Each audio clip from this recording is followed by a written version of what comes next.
action. Hello, Legion, and welcome to Dom's Mystery Game, where not even I knew what I was going to do until a month ago. Even though That's I had it. several months to prepare. That's it. Let him peek behind the curtain, Dom. That'll work out great. Hello, and welcome to D20 Live Presents Mischief at MonCon. During this game, we are going to be playing 5e edition, because, you know, I would never play anything else. Sorry, Mike. And our players are going to be playing monsters from the 5e Monster Manual on this adventure. I will have my players introduce themselves as themselves, starting with Mike. Hello. We're not saying what we're playing yet? Well, you can if you'd like, if you want to I'll describe wait. yourself. I'll wait. It'll be Okay. Cool. I'm Mike. I'm the guy who runs D20 Live. Yeah, that's pretty much it. We have announcements in a little bit, but I'll wait for Dom to finish his intro. Sam. Hi, I'm Sam, the production manager, and for those of you who can't see, my legs are completely dead because I ended up dancing all night last night, and that was a mistake. I had fun. How would we see your legs under like normal circumstances Who and know knows? that they were in pain? This question. It's the knowledge of whether or not they're in pain. Yeah. For all you guys know, I don't have legs. It's Schrodinger's legs. Schrodinger's legs. Jordan. Hi, my name is Jordan. I am the most charismatic and handsome man on D20 Live. Sorry, Dom. And I am here to play in this marvelous game, and I'm looking forward to it. So thank you for having me along. And the second most charismatic and handsome man on D20 Live, Beth. Yes, me. Hello, I am Beth. I'm very much looking forward to playing this game. I may have gotten little snippets as Dom's been planning of what's going to go on, and it is going to be a good time. All right. And Mike, you said you had announcements? Yeah. In about, let's see here. I said that I didn't have the calendar ready. But on September 3rd, D20 Live will be returning with more episode, part 2 of our Cyberpunk 2020 campaign. This coming Saturday, the 25th, we will be, of course, revealing L5R Episode 4 from Season 2. And of course, this coming November, D20 Live will not be streaming at all for the month of November because of the fact that Sam and I will be getting married. Yep. During that month, and we have decided to take that month off so that we can get married. So Enjoy it's sort of a thing. So thank you all very much. That's it for the announcements. Dom, by all means, take us in. And so I will. It's that time again. Once every 4 years, monsters from all over the realm, material and otherwise, and from several different planes of existence, gather together to learn different hunting and trapping tactics, sample exquisite humanoid-based cuisine, and connect with various monster factions to increase their chances of defeating those pesky adventurers. In this module, you all will be playing volunteers, because let's be honest, conventions ain't cheap, to get into the world-renowned monster convention, MonCon. If you'd like to introduce the monster you are, starting with, let's go reverse order, Beth. Alrighty. So I'm going to be playing a black pudding. You can see for a physical description, she has a skeleton inside of her that is an adventurer that she has dressed up in cosplay. So it's wearing has a bow on its head and a cute little poofy dress and everything. And she also has what was once a hazard sign that has been corroded away a little bit. And it just says Azza because that is her name. Adorable. Jordan. I am playing an owl bear named Theodore. He is a large, tawny, brown owl bear with all of the scariest parts of an owl and a bear put together in one horrifying, hooting, screaming, roaring package. His name is Theodore, and he is a gentle soul until you jab him one too many times with the sharp end of a sword. Fantastic. Sam? I'm going to be playing a dryad named Willow, and I'm going to be Mike's sexy hot plant girlfriend. That's the theme we're going with now. They messaged me and they presented this to me, and I'm like, yes, do it. Please. Oh god, I can't believe I'm gonna say. I'm gonna try and say this with a straight face. I am playing an awakened shrub, a CR0 monster named Marvin. It is the lowest CR in the monster manual where you can still get experience off of it.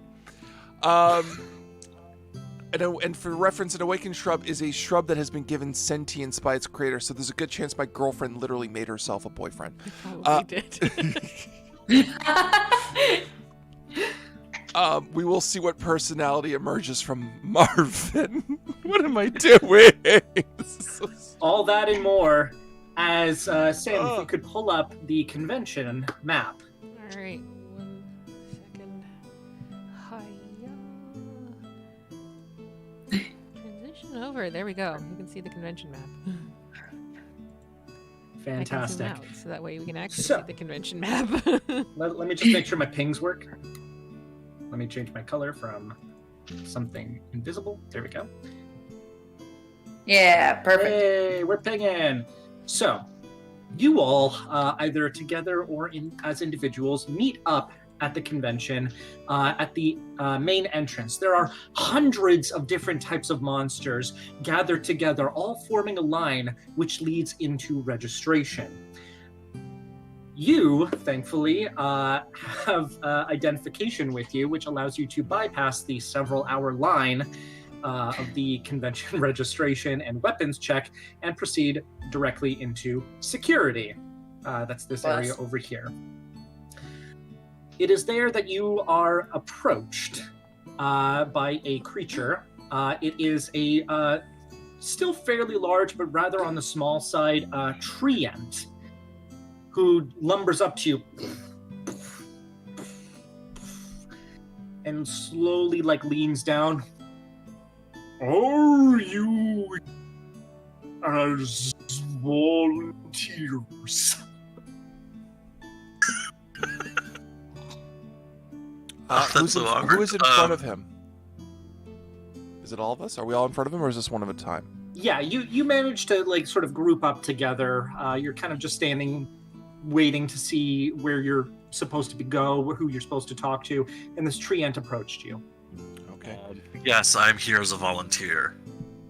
The skeleton inside me nods. Am I I just point holding you? Yeah, Sam lifts me up and I point at him. Listen here, you loquacious giant! Your incredible size belies your incredible power! Join me in our quest for darkness across the land created by leafy foliage. Well, yes, we're here for the thing. You're not even paying attention, are you, you giant jerk? Make a charisma check. Oh, no. I need to check that out. Hang on. I have a negative 2 charisma of a shrub. I have a negative 2 charisma. I have the charisma of a man with a severe personality defect of 20. Oh, did you roll in roll 20? I am about to. Oh, okay. Nice. Okay. What did I get? So what, A -2. I got it. So 13. Yes. Why did it not go put the -2 in? There's such a thing. There we go. Oh, that's far worse. No, let's go with the 13.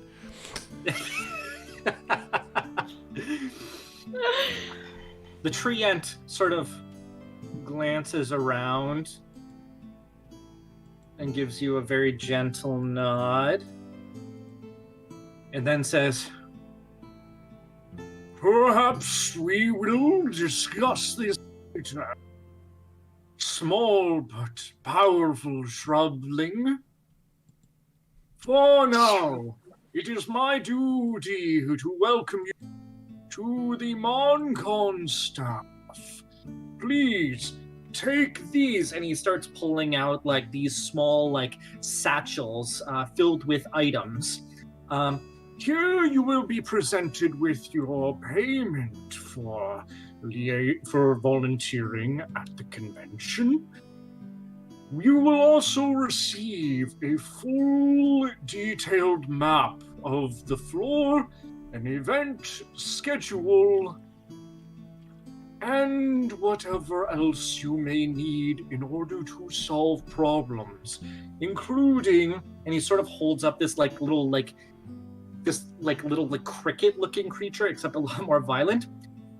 Should you consume this, you will be able to speak the language of monsters for the duration of the convention.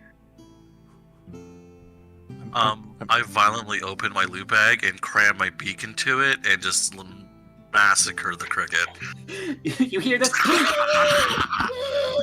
this loud shriek as the thing skitters around the bag.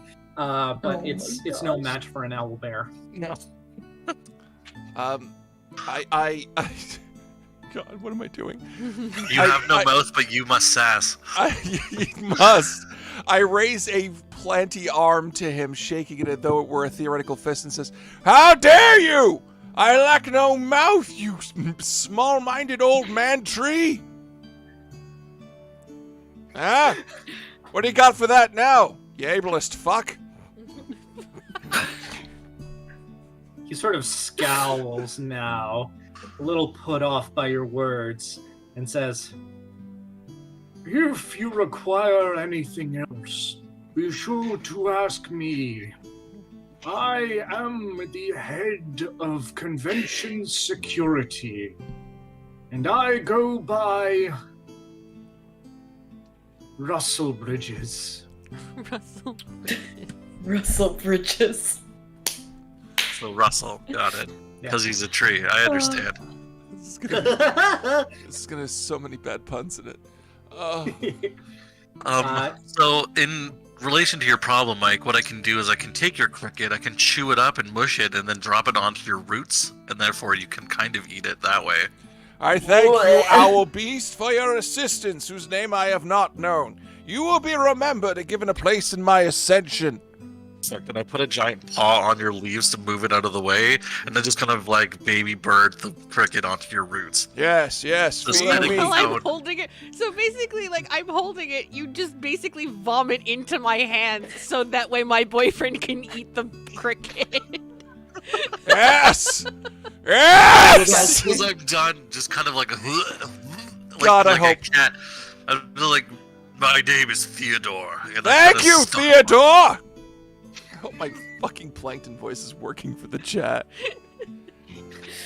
I'll just reach in and absorb the cricket. Asa, you actually find that upon holding the bag, it is strangely immune to your acidic digestive nature. Good. So you can carry it around That without would be broken it. unfortunate. Perfect. Just the bag itself. The cricket, gone. Your turn, Sam. Eat up. Is the cricket considered a beast?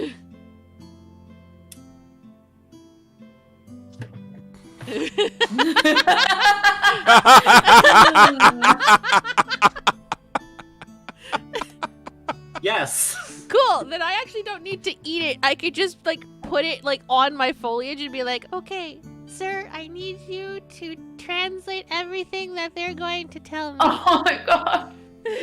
Because I have speak with beasts and plants. Make a Amazing. charisma check. All right, cool. It's a +4.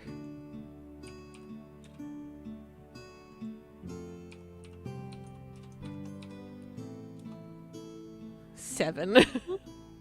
Okay, thankfully it was a very low DC. Cool. The cricket turns to you and you hear it say, "You have spared me! I will serve you faithfully! We will avenge my brothers!" Okay, what's your name, sir? How loud is this exactly, or is this only in the voice? You hear chirping. Oh. So my head swivels around 180 degrees. My eyes go wide because I'm still a little hungry. Friend. I need this one. No. He used to translate for me. I'm gonna call you Steve. Steve. I am Steve! She's very good at making loud friends. So, I will actually have each of you roll 3. It's called a percentile die, but I usually call it like a D10. Roll 3 D10 to determine how much gold you were given. Isn't a percentile die a D100? Okay, yeah. Roll 3 D100. Okay. Wait, 3D100 or 3 D100. okay? Well, all those rolls don't count. Not a D100. Yeah. A D100 3 times or 3 D100? Roll / roll 3 Cha-ching, D100. baby. 3 D100. Okay, perfect. One. Wait, what am I doing? I could just do this in one. Jesus Christ. Aww. Good. 127 gold. I've heard Okay. of lesser men creating greater empires. With less. So you are given a small amount of gold to either save to add to whatever you call home after the convention, or perhaps to spend while you're here. Either way, you have free reign of the convention. If you look in your event schedule, you can see what events are coming up next, or you can explore and socialize, whatever you guys want to do. I guess I'll go first. I'll say that I want to explore the common rooms and Artist Alley that's coming up right beside where we are. So Yeah. I'll go north to the common room there Okay. and just kind of mosey my way into the first Artist Alley, I guess, if I can do that. Yeah, sure. So you go back through registration. You proceed right past a series of very, very angry-sounding convention goers. You proceed into the common room where a lot of these monsters are like gathering together, starting to form small groups. You see a few of them checking each other out, starting to tell stories, reuniting because it's been 4 years since the last MonCon. And you continue down to the first Artist Alley, which, as you enter into it, you see, you smell, especially with your keen senses, first and foremost, the smell of fumes filling the entire space. This constant clicking, burring, beating sounds proceeding throughout the entire area, as this is where the trap exhibit is going to be held throughout the convention, and you can see a few of the vendors are starting to assemble their displays.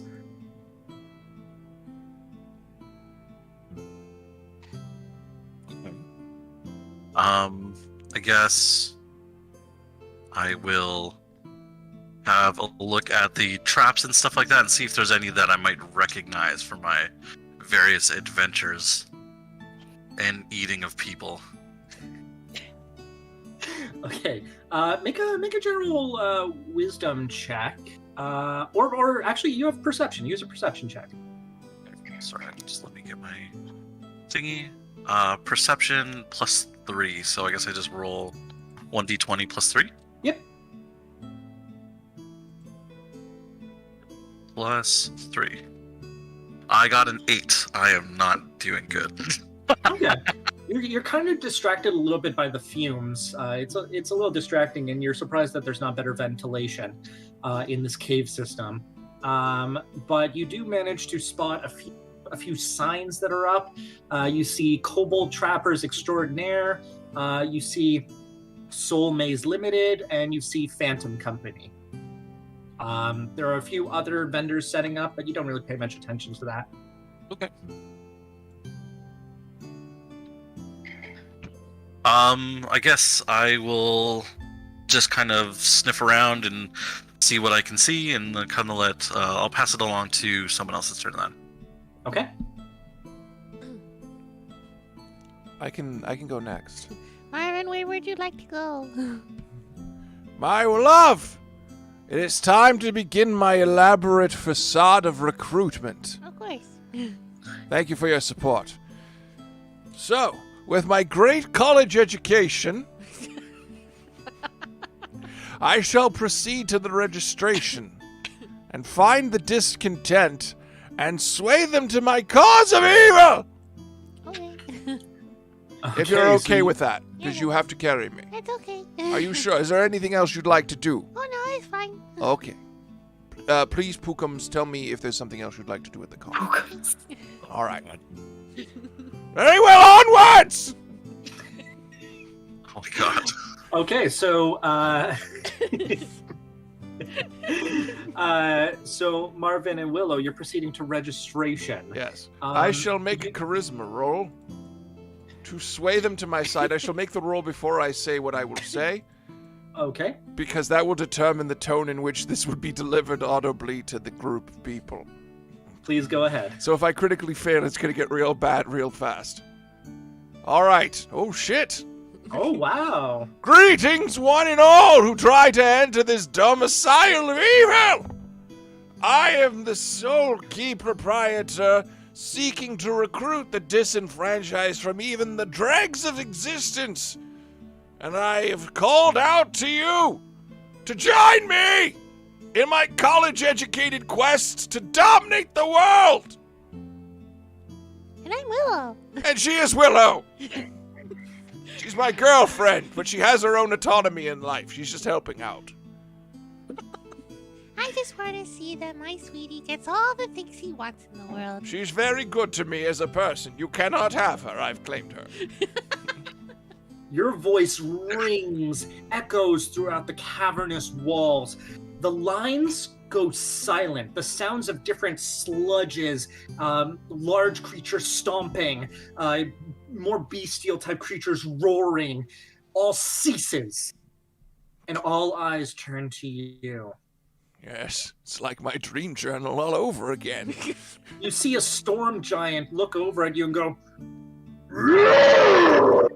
and like raise a fist up.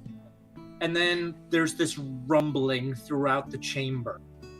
Was that a you yes? hear- I don't speak storm giant. And you hear in your heads, all of you actually, cease your infernal recruiting in my land. Skeletor! Who dares tell Marvin to cease? The rumbling persists. I am Zegthul. You are in my domain. And I have successfully infiltrated it, so what are you gonna do now, Mr. Tough Guy? Oh, I'm in trouble. Oh no. I have made several mistakes that I do not regret, but I regret their outcome. The entire perimeter of this room is lit by magical flame, which all goes out and then sparks again into this very deep, dark, bluish purple color that seems to permeate throughout the chamber that you're in. You see the exits are blocked off by these large stone slabs that are covered in this glowing psychic aura. And everyone pauses. And you just hear, do we have an understanding? I understand entirely the situation.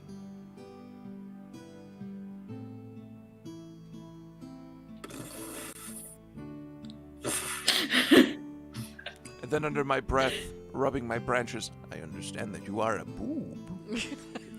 You've fallen for my see that elaborate rubbing your lies. You see that storm giant from earlier is just kind of like looking around, this look of fear on their face, and they're just like, Zergthul! Nice. Are we all just hailing Zugthul now? Yeah. Zugthul! Very well, you large boob. You've fallen for my elaborate lie. You have not ejected me from the premises. Yeah. Yar, yar. So that was almost enough, but you were contested by the almighty host of the convention. Do we know what the host is? It is widely renowned that Zegthul is a elder beholder. This may be a challenge for me to strangle, as the most I've accomplished is an old woman who suffered from asthma. It's okay. She was really tough because she started kicking She a lot. was. She'd been in a war. She had a cane and everything. I'm still very proud of you about that. Thank you, my love. Is there anything you want to do now? I did my fun. By taunting the elder beholder. Now I have seen who can be swayed easily and whose minds are weak, and that he can't hear me if I speak softly.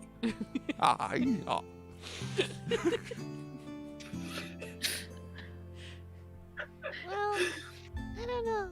Did you want to go see a panel at some point? Yes! All right. Education is important! Because, there might be a panel of world domination. That might be a good thing. You are as brilliant as you are beautiful. Onward! I have a Though my question. entire agency and directions dictated by your whim. I will say, you can check the event schedule at any time. Then we shall! So, Hope to God this is funny. you open up the event schedule. There's a list of special guests. There are descriptions of each and every event going on. And today, the first day of the convention, it says that morning is reserved for registration. You are currently in the morning period of the first day. Afternoon will be opening ceremonies, the opening of the dealer's room, and the first panels that are going on. And in the evening, there will be a concert. Concert. Special guests include world-renowned pop idol Ginny the Gelatinous Cube. You all know that no one actually knows whether or not it's the same gelatinous cube every year. They just get a gelatinous cube. There's no way to tell whether or not it's the same one. There is living legend Stan Tree, the Treant. Stan Tree. I will ask him how he got so swole. Medusa herself is making an appearance this year. In the cosplay department, there is a doppelganger by the name of Design, who is hosting the cosplay contest. And there is an improv comedy group of storm elementals called the Thoro Thors.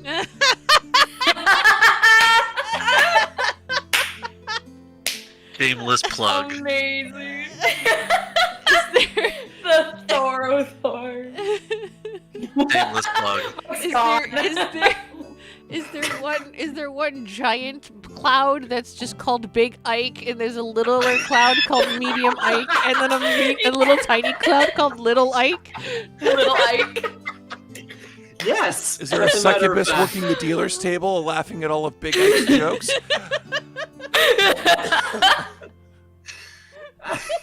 Shameless plug. Oh How dare you? beautiful. How fucking dare you on my stream? You take the opportunity too, you son of a bitch! I do every time, but that's because I'm a bastard. We got a lot of slow claps. Oh yeah? How slow. Fuck. Amazing. All right.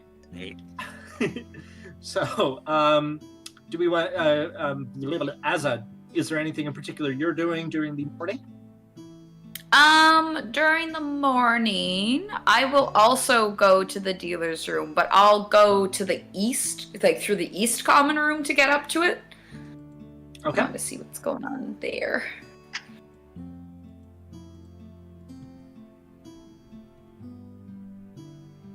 Oh, like you want to go to the next floor, to the dealer's room? Oh no, artist. I thought dealer's room wasn't open in the morning. No, it's not.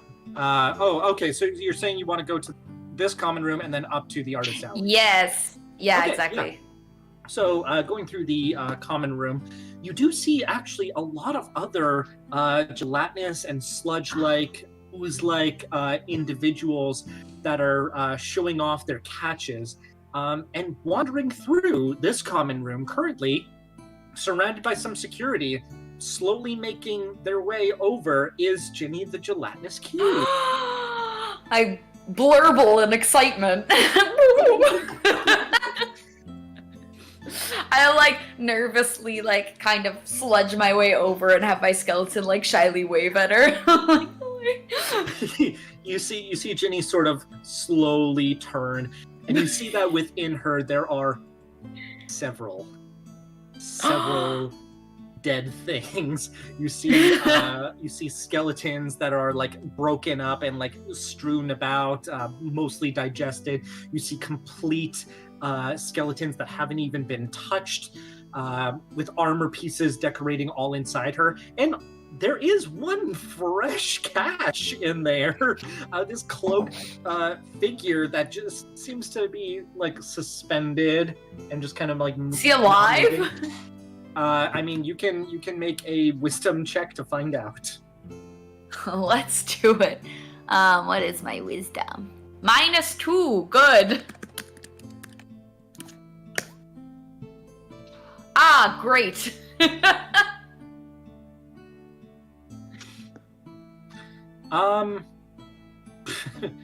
Really hard to tell, especially because with your lack of well, you do have blind sight. So, Yeah, I don't have actual eyeballs, technically. You don't have actual eyeballs, so you just sort of like sense this figure within Ginny, the gelatinous cube, just slowly turning. And for a moment, you're about to attack because you're like, it's something to eat. But then you realize it's probably dead. Fair. Sorry, Yeah. all I can imagine is like all attempts to put googly eyes on the black ooze ended up in Yeah. failure. Well, they'd like slowly slide. Just like dissolving. Yeah. What does not dissolve in a black ooze such that she can permanently have googly eyes? Actually, I'm gonna look that up. But yeah, I'll excitedly like wave at her, and then I'm assuming at some point security would want me to not be there, so then I'll move on to Artist Alley and look for things that I can purchase. Ginny is going around greeting fans right now, so. Oh, Ginny fuck it, yeah, I'll wait, no. Ginny actually just sort of like makes their way over to you, and you have a very, very pleasant, gross sound off as a conversation for a while. I love it. Perfect. Az is very happy. Eventually, the morning does come to an end, and different areas of the convention open up as the afternoon arrives. What would you all like to do? I am taking my girlfriend's advice, and we are going for a panel of some kind. Yeah, let's go to the stand tree panel. Very well. It would make sense because he's also a tree. You are very supportive, but what about your interests? Well, you know, No, I don't. You have never talked about your interests. I like what you like. It's fine. World domination's really cool. Well, very well then. You that tree man! Teach us your secrets of sweet gains! Is this you at the panel? Yes! Before it starts, obviously. No need to be rude, right? Well, before it starts, Stan Tree isn't there yet. He can hear me! Everyone can hear me! Oh my gosh.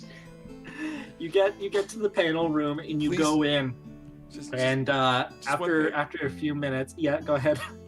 please don't be like this at an actual convention. It's really shitty, okay? Don't come to a D20 live panel and scream, "You there, large men, tell me your secrets of sweet DMing, please." Please do. Don't do that. All I want now is Entertain me! I'll do it at a 404 show, but I can do that. And you'll be welcome on stage to pay for your crimes. Mike, specifically Mike. No one else. That's not a punishment. That is me yelling on stage now with that voice. I'm gonna go to the panel as well, just because it's the first panel of the day, and I want to see what the theme is like. Yeah, sure. Sure, let's all go to the panel. Let's do it. So you all go to the panel room. That is panel room 5, up on the second floor. As you try your best not to dissolve the staircase as you make your way up it. 5 is on the first floor. Imagine like a black pudding trying to do like long footsteps. I like to imagine it's like a what? slinky going up the stairs. I pictured it like it's like this blob of bones, and just the legs are crawling up the stairs, and just like the rest of it's like being hauled up the stair behind. We've all seen Finding You've Dory. heard of how Yes. people go upstairs, but you've never quite seen it in real life. We've all like seen- I know the feet go on the steps. It's like imagining a huge snot with tentacles trying to walk upstairs. It's amazing in my head. Basically. You make it to the panel room, and you all are waiting for several minutes, but eventually you are greeted to the sight of this very, very large, this willow tree that has these very long vines hanging from him. And he's like, "Hello, adventurers! That's my little joke." Everyone's like nervous for a second. Yeah. Your jokes are not funny, old man! I didn't even hear what Mike said because he was peeking. Sorry. Your jokes are not funny, old man! Give us the knowledge of glory! Turning down his gain. You might have to, yes. And throughout the panel, he starts talking about different stories about times when he's encountered adventures and how some can be negotiated with, others are impossible and must be crushed into ooze-like paste. To the best of Crushing the his ability. paste, that's what I'm saying. And eventually, he opens up the floor for questions. Who has a question for Stan Tree? Hand raised. Yes, you there. Yeah, how many adventurers have you crushed into paste exactly, sir?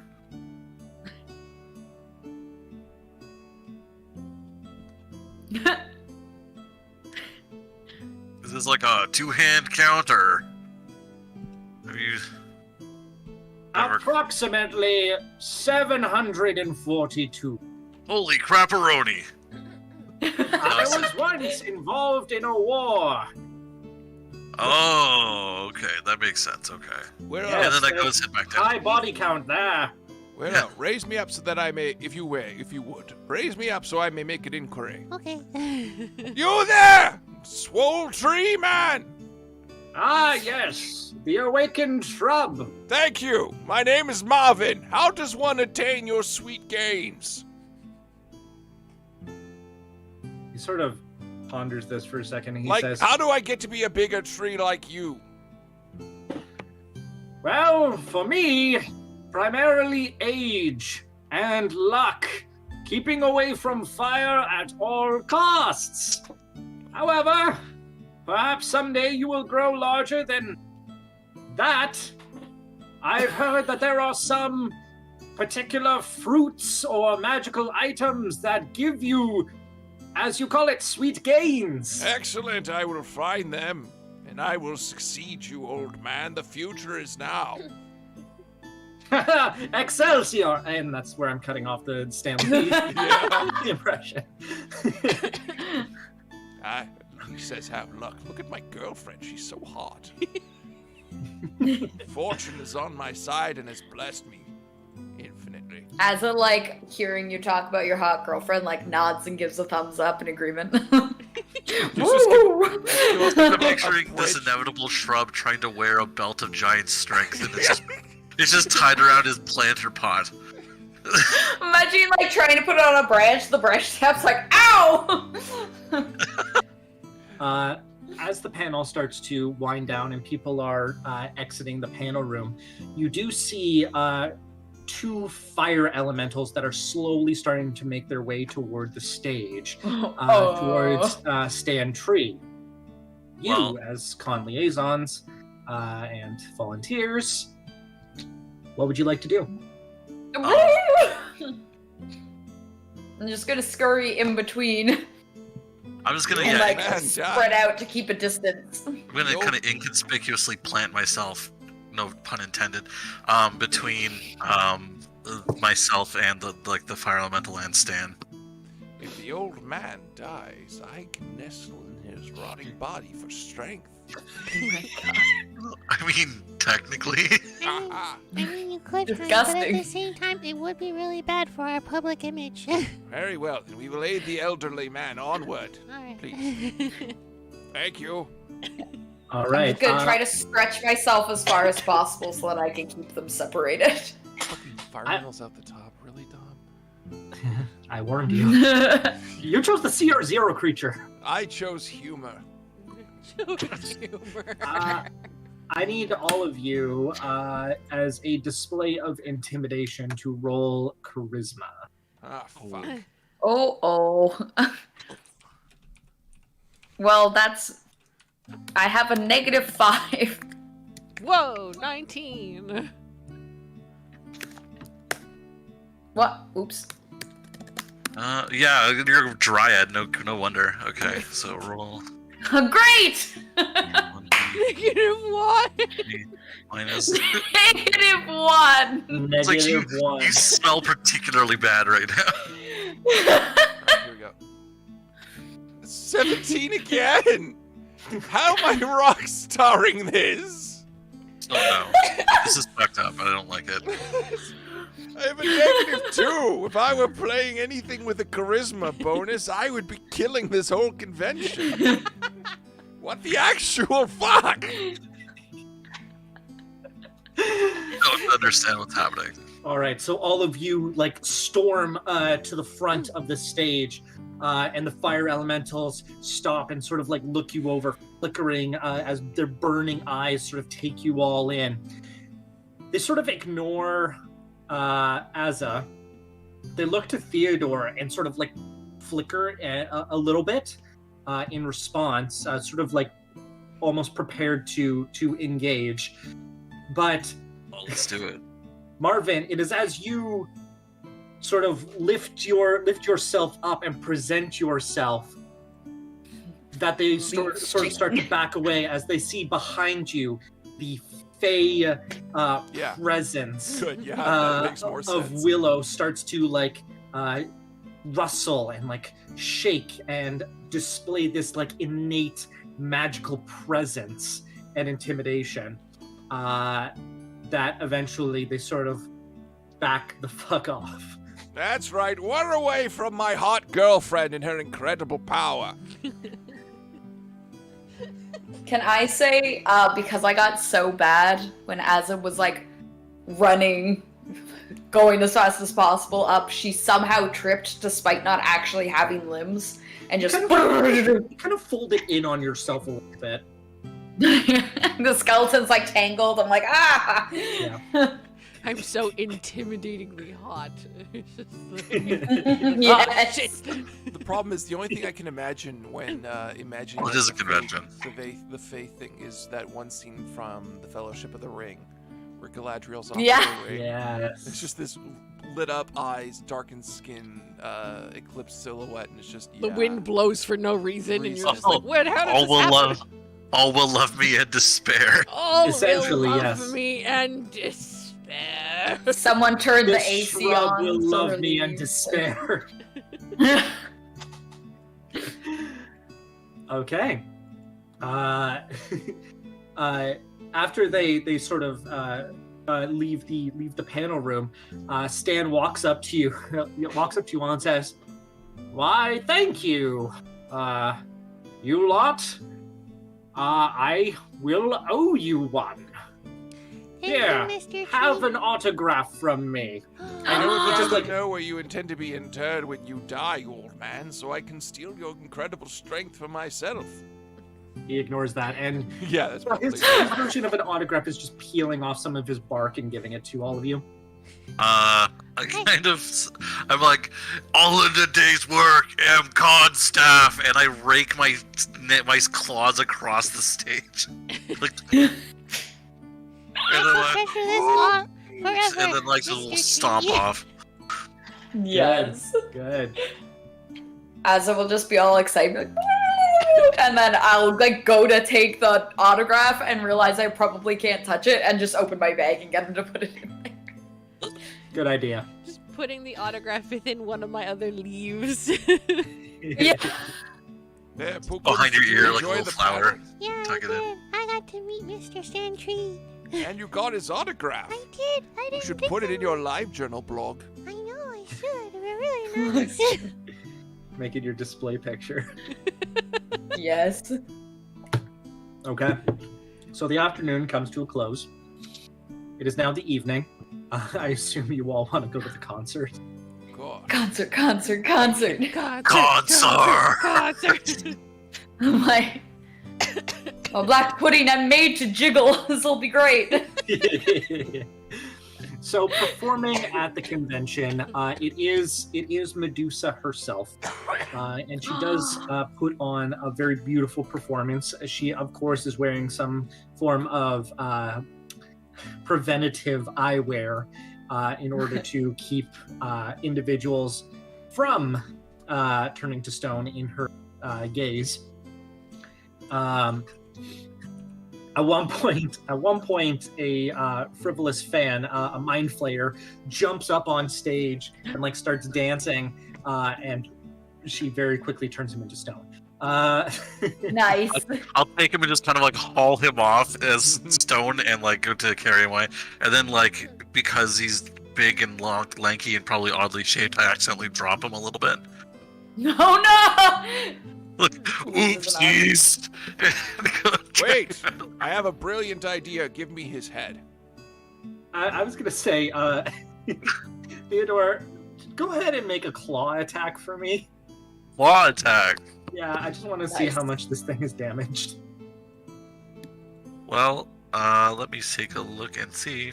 Owlbear's claw attack is +7 to hit, one target, 2d8 + 5. So I'm rolling the 2d8 + 5. Yeah. Roll 2d8 + 5. Hold on! Oh my god!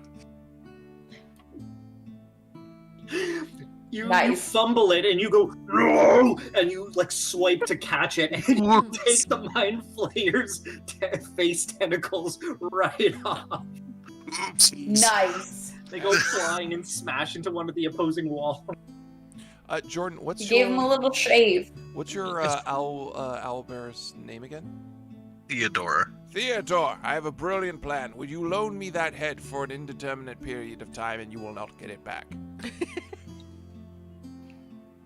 I'm not paid enough to ask questions. Thank you. I go over to Beth's black pudding. What's your character's name again? Mhm. Beth? Asa. Asa, I understand you were seeking a way to possess eyeballs, and I know that pudding and slime-based creatures cannot actually consume stone. If you would join me on my quest for glory and evil and kneel before me, I will give you a head.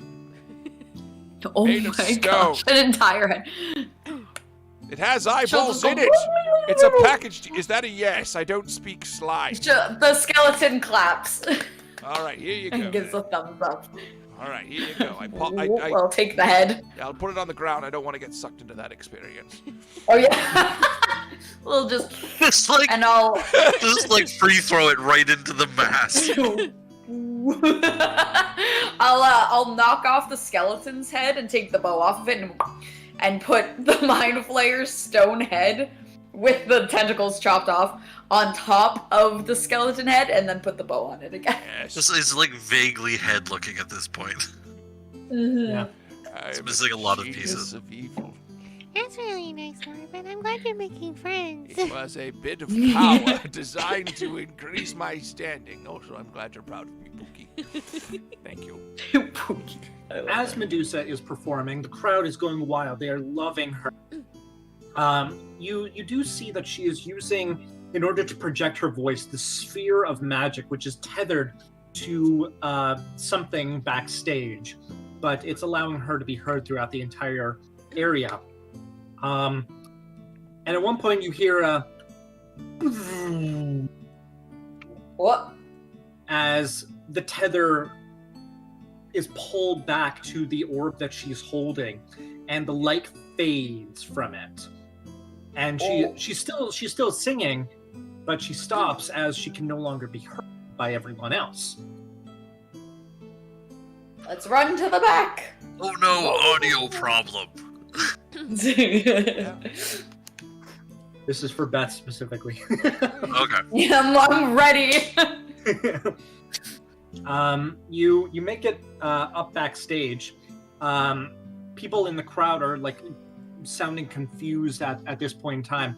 And Medusa herself is like looking a little bit worried. She's like looking back between the crowd and you. As you reach it, you see that there are a few shackled gnomes that are made to be tending to what looks to be like a magical device that seems very complicated. And they're sort of like, well, I'm not sure what happened. Let's see here. And they're like starting to fiddle with it. It appears that these gnomes have been captured for servitude at the convention. Nice. Their handler, you do see, is this very humanoid-looking individual with long arms, peeled back flesh, and like leather and chains all along it as it looks at you with this burning eyes and says,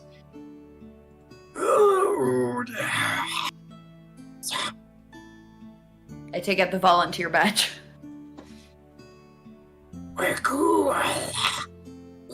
and like whips one of the gnomes. Oh, we're working.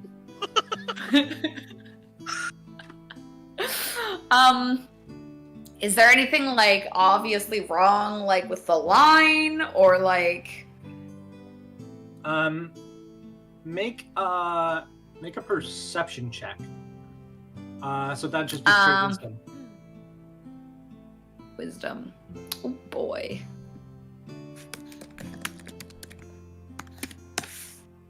A 7. Not rolling well, guys.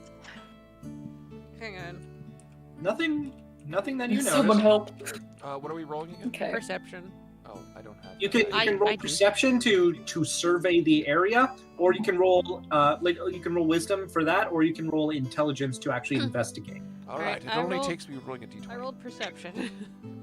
Oh my god. I see nothing because I lack eyes. There, I just want to get that joke out. You take the lead, darling. I rolled to use my keen sight. Okay. Ooh.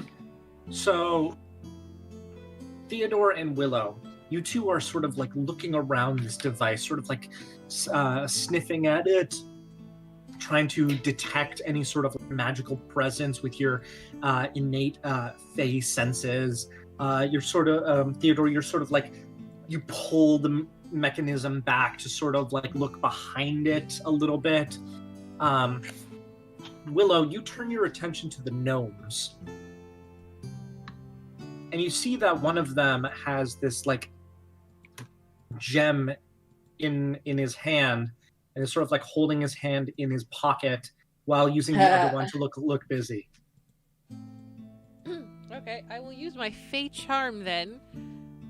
To basically, I shall use my Fey Charm. He needs to succeed a DC 14 Wisdom saving throw. Okay. Or Nice. be magically charmed. All right.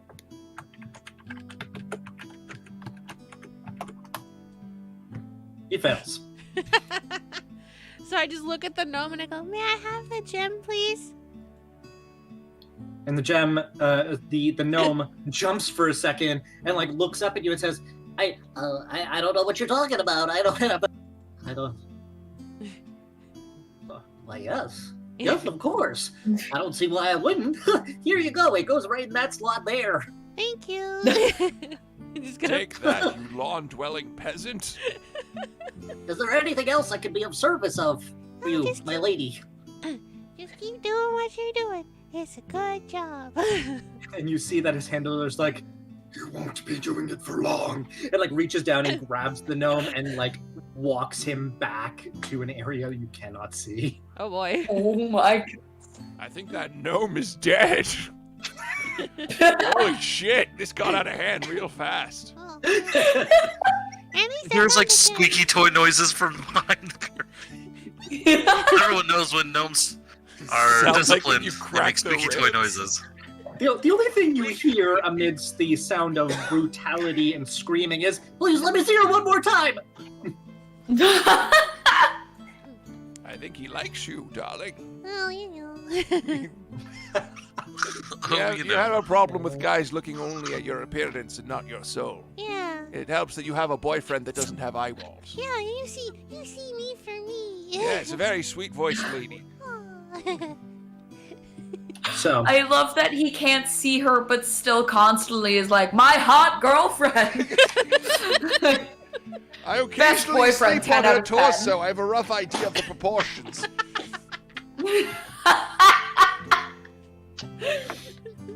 So, you fix the machine. Medusa is able to continue on with her concert. And at the end of it, she approaches you and says, "I thank you very much for your assistance in keeping the crowd from perhaps mauling me apart bit by bit. How might I repay your kindness?" Join my alliance of evil. Make a charisma check. Oh, this is going to be real fun if I do it, nail it again. Here we go. Damn it all to hell! Aww. I mean, an autograph would also be nice, Miss Medusa. Or an autograph on my girlfriend because she's a fan. Please. She she looks at you, Marvin, and says, "I've never been asked that before. And never before by a man, I'm sure." And she turns her attention to Willow Yikes. and says, "I don't give or autographs. However, should you request anything, I will grant you a favor." Thank you, Miss Medusa. That's very nice of you.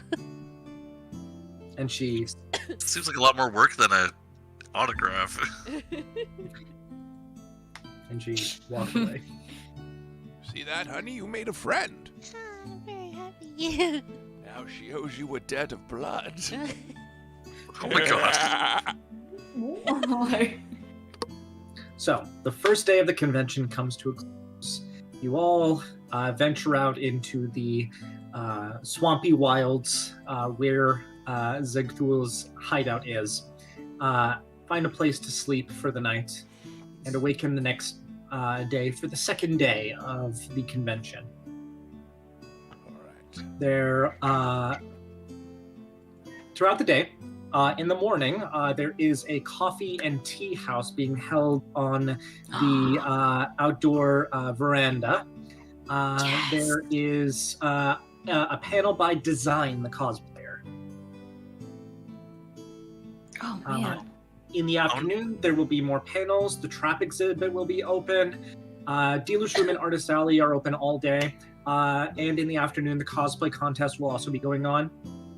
And then in the evening, it will be the rave and the comedy show by the Thorothors. Alright. Y'all know we have to go. Alright. My darling. Yes. I want to see Dom improv by himself. That would be really good. Yeah, All the right? impressions of all the 404. Oh, You've never caught me alone, have you? Dom, you have to do halftime. Oh my gosh. Do halftime, you dancing rubes, and do it again! Yowie only theme! Oh, that felt good to say from the other side. Fuck. Can I have a volunteer that will kick me in the shins? Every time! I want to check out the tea and coffee house that was set up. Yeah, me too. Maid cafe, maid cafe. Where do you wish to go, my love? I would really like to go to the maid cafe. That seems really fun. Very well, but may we make a brief sojourn after to the dealer's room? I wish to acquire provisions of glory. Yeah, okay, that'd be a good idea. Maybe we can find me out a Warforged without a brain and I can drive him. Well, I mean, you know. we could try and find a golem, and then maybe that'll work too. That'd work as well. You are as brilliant as you are taller than me. And My then also- God, you can plant him in the head of a golem, and it's just shrub hair coming out the Yes. top. It looks like a giant Troll plant doll. throat. Get a little mud golem, and then you can just put it on top, and then you can have a body. It'd be really fun. You are a genius. That's amazing. It If is a none great of my day other that you games brought- get fan art, I hope this one does. Right? So you all are going to the coffee tea house.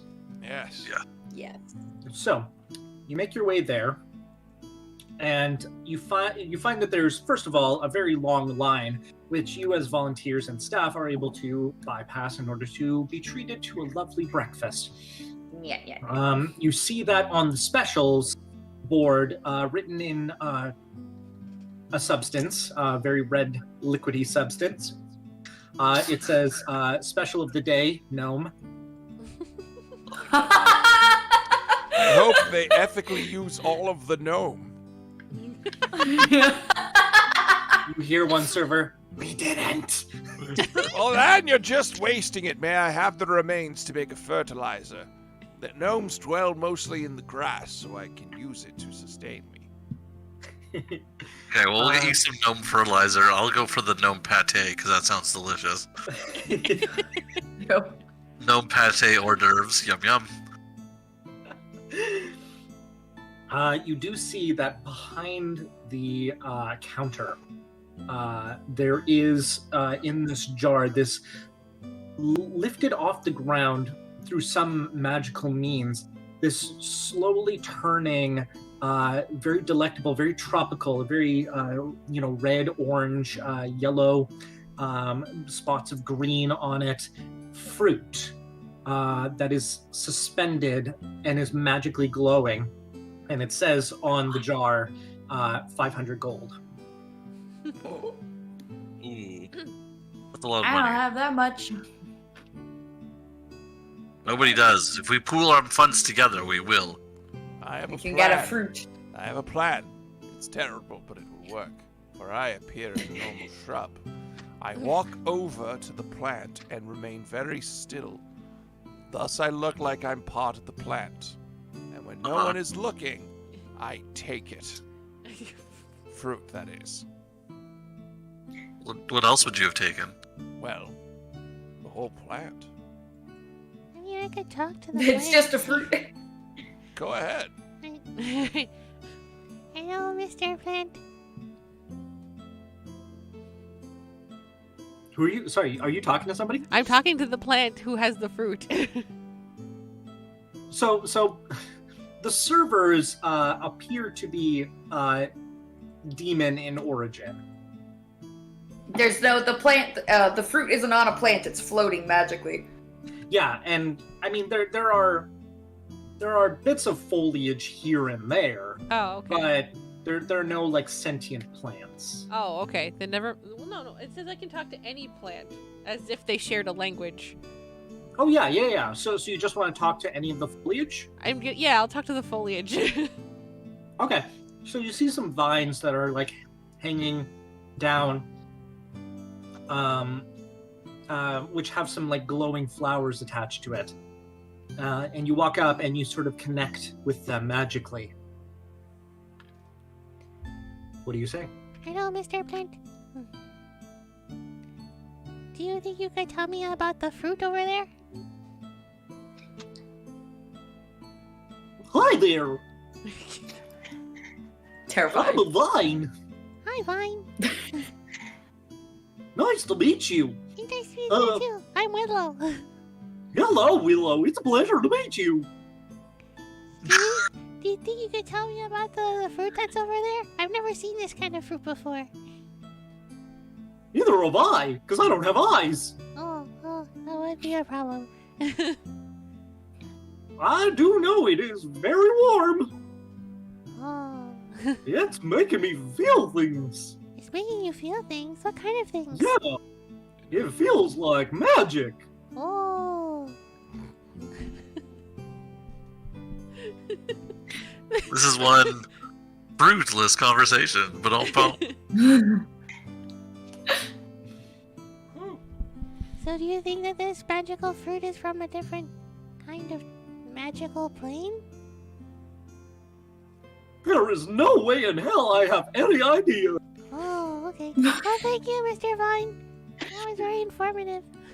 Please don't walk away from me. I can only speak when you're... And you walk away. Don't plunge me into darkness again.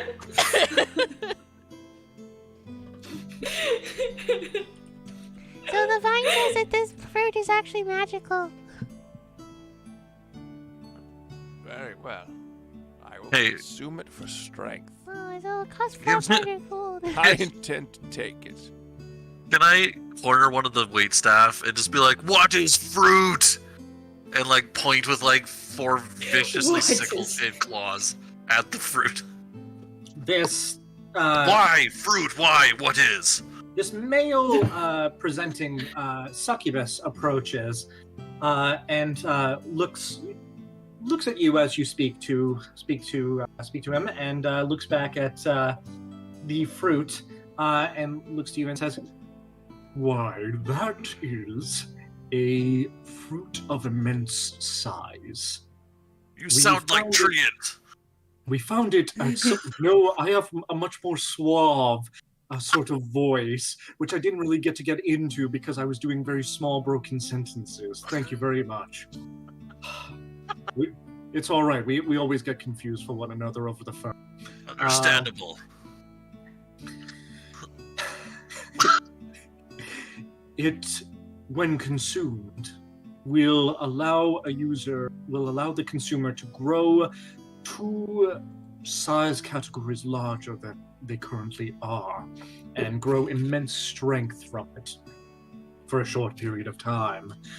However, we went through extraneous means in order to gain it, which is why it is so expensive. Who owns fruit? I want fruit. You can order it at any time. Answer question, sex man. Who owns fruit? Sex man. Why, the demon maid comes. Your answers are trash.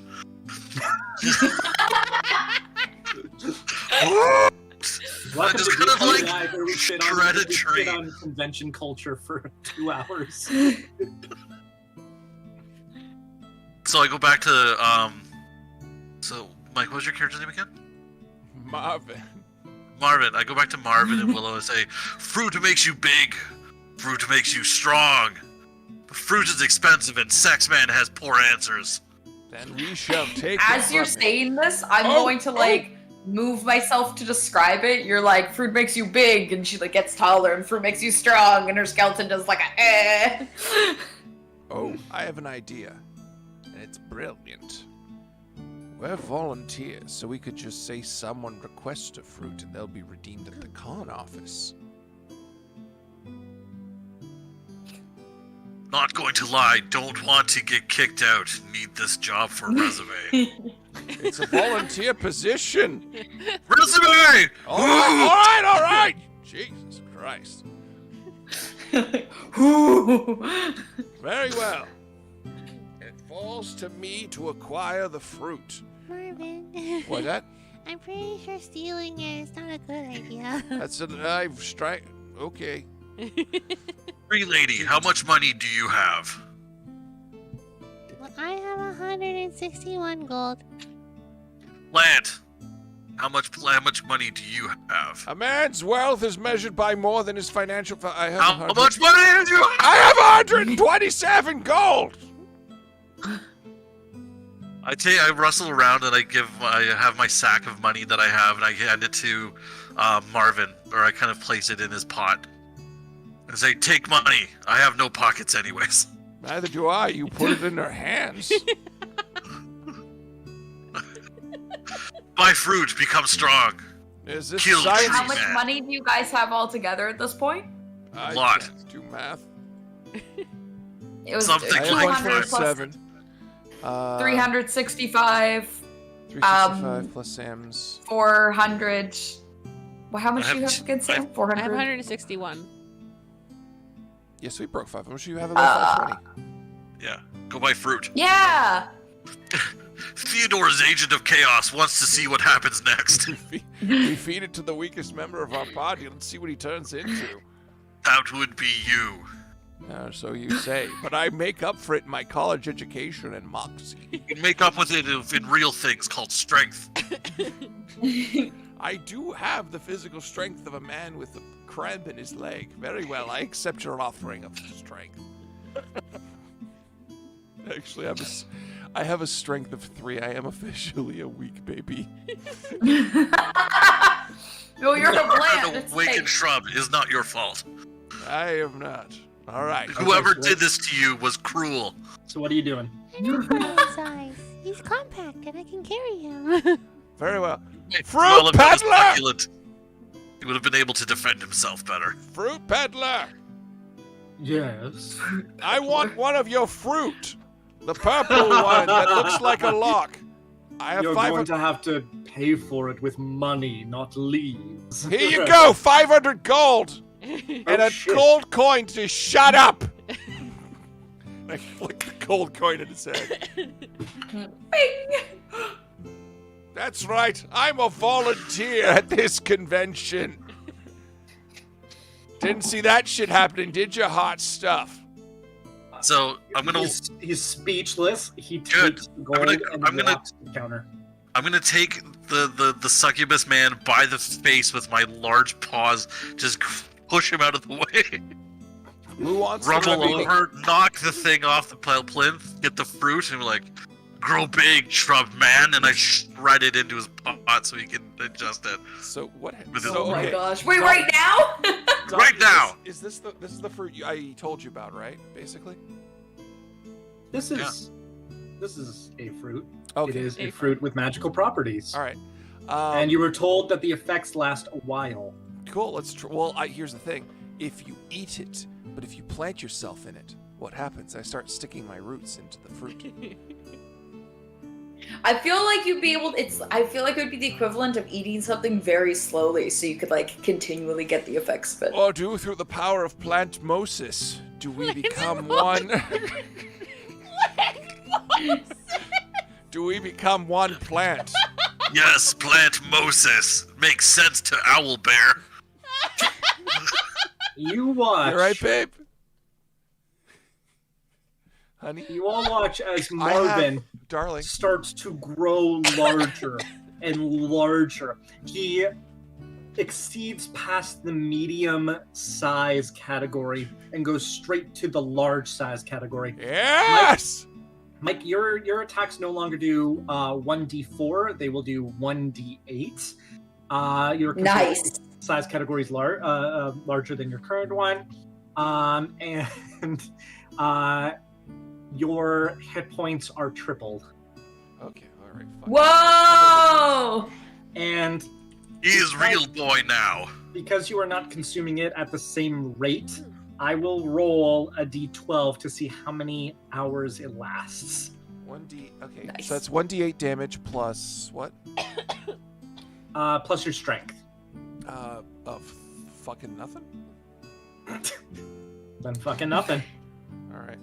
So Still, you have gained power. 1d8 minus 1. Large size. What's the other thing? I want to make sure I have this down. Your hit points are tripled. Okay. Oh, you spoil me. Wow. And you- 30. Went from 6 to 12. You will remain like this for 10 hours. Yes. Nice. I'm aware that is only double. My love, I shall carry you aloft. Oh, nope, that's not happening. I still have a minus 4 strength. My love, I will stand beside you. Use me for cover. Marvin, I just want to let you know that you didn't have to make yourself bigger for me. I liked you just the way you were. He didn't. He made himself big for me. Big shrub! Big shrub! I feel incredible conflict between my desire to become an evil power unlike anything checked in this universe and my feelings for my girlfriend. Well, no, Kookums, it's not quite like that. I changed myself for me. It's like a man who decides to exercise because he's fat. Plant. So Go with, It's go part with of the selfish- feelings.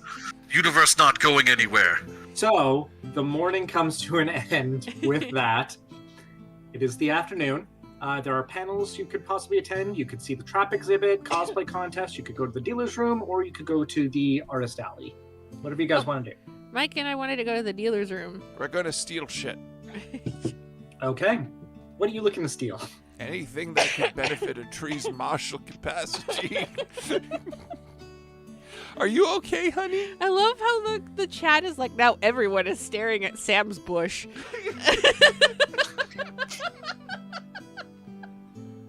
Amazing. You motherfuckers better upvote this stream. I want to come back as Marvin. Oh my god.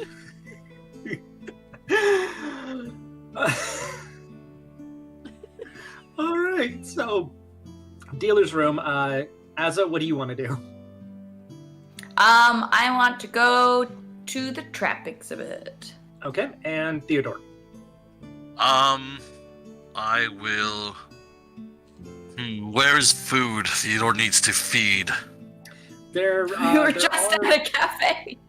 Theodore ate nothing at cafe. Spent all money on plant thing. I mean, it's true. You can find snackums to eat in the dealer's room.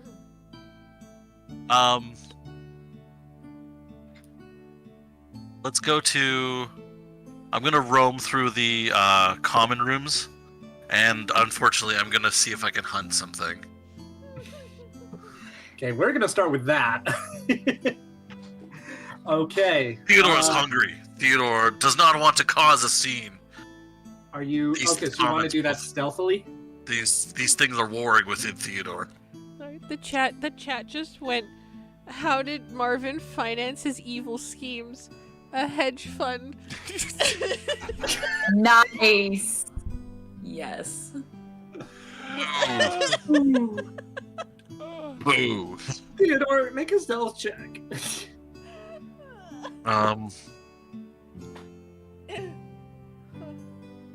Just gonna have to do a D20 plus dexterity, I'm guessing. Yeah. Sorry, yeah. Dexterity. Oh, Theodore is not silent. Oh.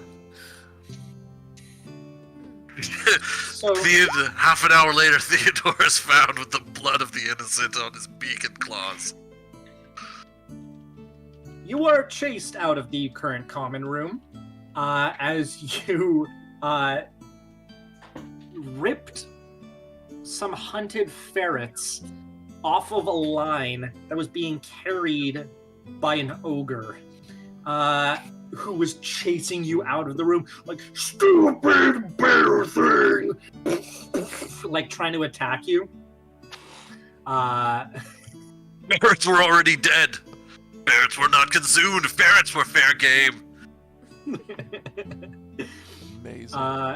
Which common room was that? I'm gonna say the one to the right of the second artist alley. So I'm in the top artist alley room now. Okay, I'm just gonna go ahead and So number mark 3. that Yeah. for you. That one has a rampaging ogre inside of it. Nice. Not everything Theodore does is gold. Intellect of 3. Be No. gentle. But everything that Theodore does is owlbear. Azza, Yes. what are you doing? Trap room. Okay, so you go into the trap room, and the trap room also doubles as a human or adventurer exhibit. So as you're like sliming your way through it, you are seeing humanoid individuals, adventurers trapped in cages, shouting angrily at some monstrous individuals that are passing by, mocking them, some of them trying to nip at them, but their cagers, their handlers are keeping other monsters from eating them. You imagine some of them are being served, as there are a few cages that are empty. But as you proceed to the trap exhibit specifically, you do see that there are a few booths set up. You see You see one being held by the kobold trappers extraordinaire, and you see 3 kobolds on this very large mechanism that seems to be spewing flame. You see next to one of the doors an exhibit where there are some demon-like entities that are that have a human on a chain, and they're like whipping him to make him walk forward. And as he steps forward, you see like the glow of his soul start to exit his body, and then they pull the chain back so it doesn't fully activate. You see this IKEA-like display where it looks like a regular room, but anytime, again, a human on a chain walks into it, the furniture starts to tremble and in anticipation. This is Animite, the animated furniture company. Nice. So just all mimics? You imagine there are some mimics thrown in there, but there are also some like animated arms, some magical carpets. Amazing. And then you see you see this old grizzled looking like sea like sailor like entity with glowing yellow eyes carrying this lantern that's swinging back and forth, and you see the souls of individuals like mulling about inside of it, as this is Phantom Company. Nice. What would you like to do? I mean, I'm assuming everything is unaffordable, but I'll just, I don't know, look around and have fun looking at all of the traps. At one point, I'll look at one of the humans, and my skeleton will wave at it.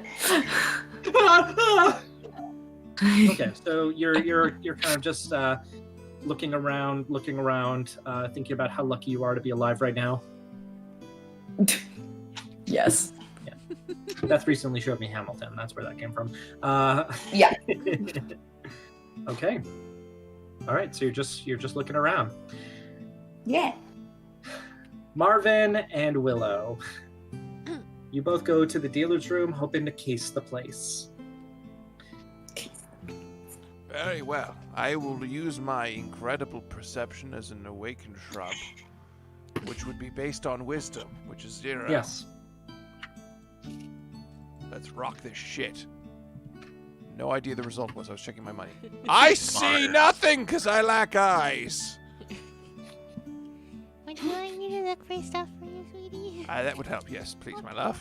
I will look at stuff for you. Thank you. So I'll be right back. 17 to look at stuff.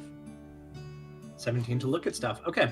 As you're wandering around the dealer's room, you are seeing several displays with ordinary weapons, more jagged weapons, sea-themed, volcano-themed, for different areas that one might set up their own dungeon and be looking to fill it. You see a collection of weapons and armor in chests. One display has several chests on display, and it appears to be a sort of Catcha-esque loot box type deal where you put that chest in your dungeon for adventurers to find, so that they seem satisfied and they don't go looking for your actual treasure. But what are you looking for? Something that will make me more dangerous or powerful. Oh, the golem thing. We were going to do that, right? Is there a golem with an empty brain?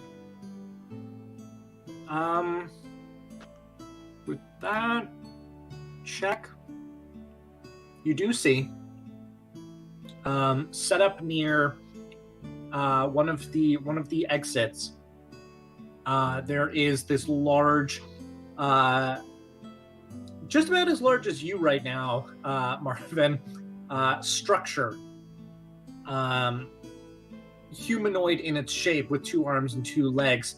And it looks to have been created by or at least being piloted by this Nothic that has this like one green eye and is sort of like looking around at everyone approaching. People are like examining it. A few creatures are like doing sketches of it, but it seems to be like lumbering through the dealer's room. Well, then I will address it. Hang on, sorry, I'm trying not to sneeze. Oh my god.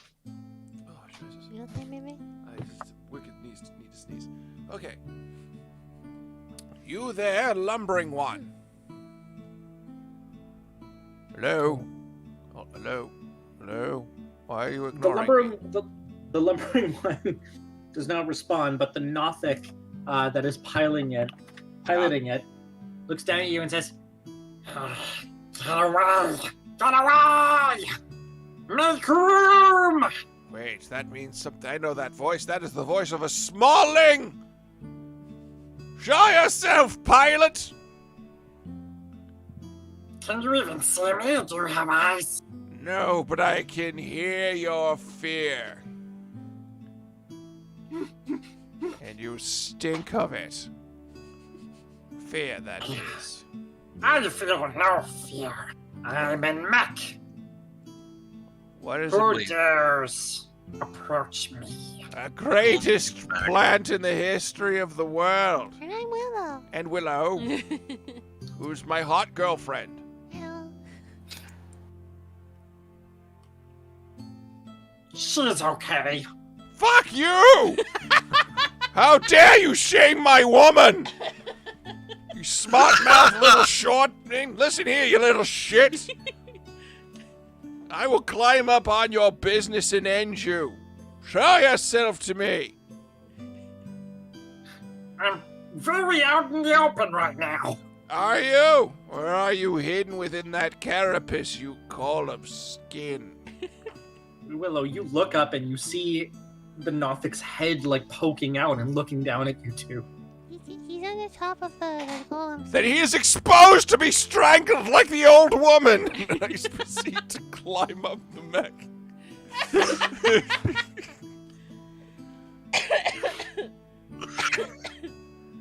For context, for those who just got here, the old woman is a supposed old woman that he's killed at one point to become a true and powerful monster. Oh, it's a very difficult kill. She was very tough. She had a cane. She kicked at everything. She had asthma. I mean, I should have gotten an award for putting her down.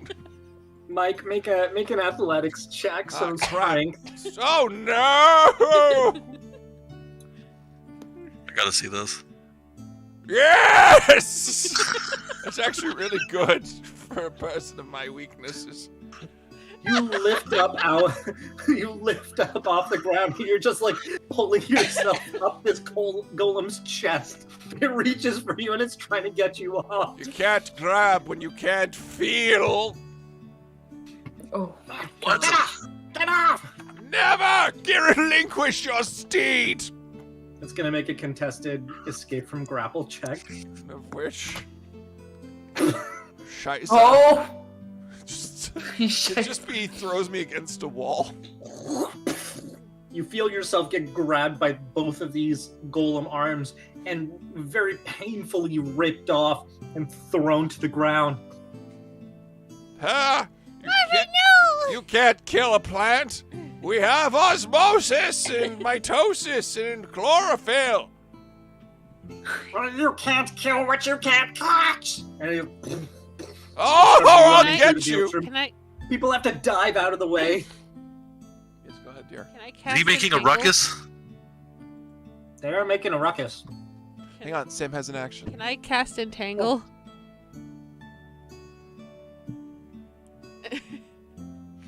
You may. Is that a save on my part? Yeah, I think it would be. I just don't. Okay, I just don't have Entangle up on my thing right now. I just know that I can cast it. 1 second. Let me pull that up.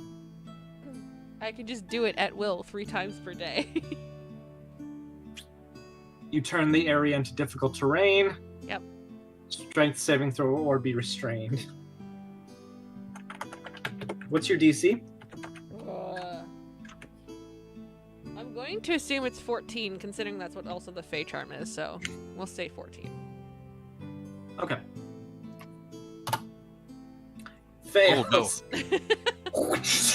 You conjure the vines of the Feywild to reach up and like entangle this creature. The Nothing's just like, shut, move! Nobody hurts my boyfriend! Look who decided to make fun of my girlfriend. Look how that worked out for you, champ. They say behind every great man is a greater woman. And I specifically only have a gender as a construct in my mind, so she's fucking amazing. It is at this point. Oh. Whichever rooms all of you are in, the doors at all exits close. Kill 6 people. People Who are crushed happen to be- underneath it. I'm not kidding. And the magical flame lighting all turns red as this billowing psychic voice rings out that you've heard before.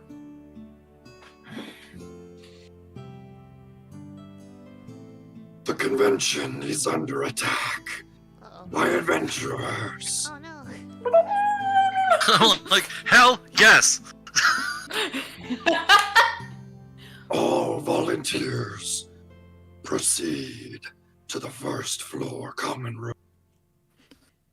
Next, Which one? to the artist alley. Aha. I have Which a moment. one? Is There are 4 of those. Is the fellow who drives the mech at all distracted? Well, he needs to get that mech confiscated from him because he's causing a ruckus at the Yes. with it. Is he distracted though? He's trying to get his mech free from the vines. Then he is free to be strangled like the old woman I got a few weeks ago. I shall attack you. Do I get a bonus to my Okay. attack at all? Based on my size? Yeah, I'll say your strength went up by 4, so you have a flat strength. Cool. All right, 1d20 plus 1. Damn it. Everything is terrible. You take a swipe at the mech, and it Yeah. just slides right off the stone. It's like being you've walked into a branch. Cut it out, cut it out, cut it out, cut it out. Get away from my mech, you fucking asshole! No! Am I in the room with them?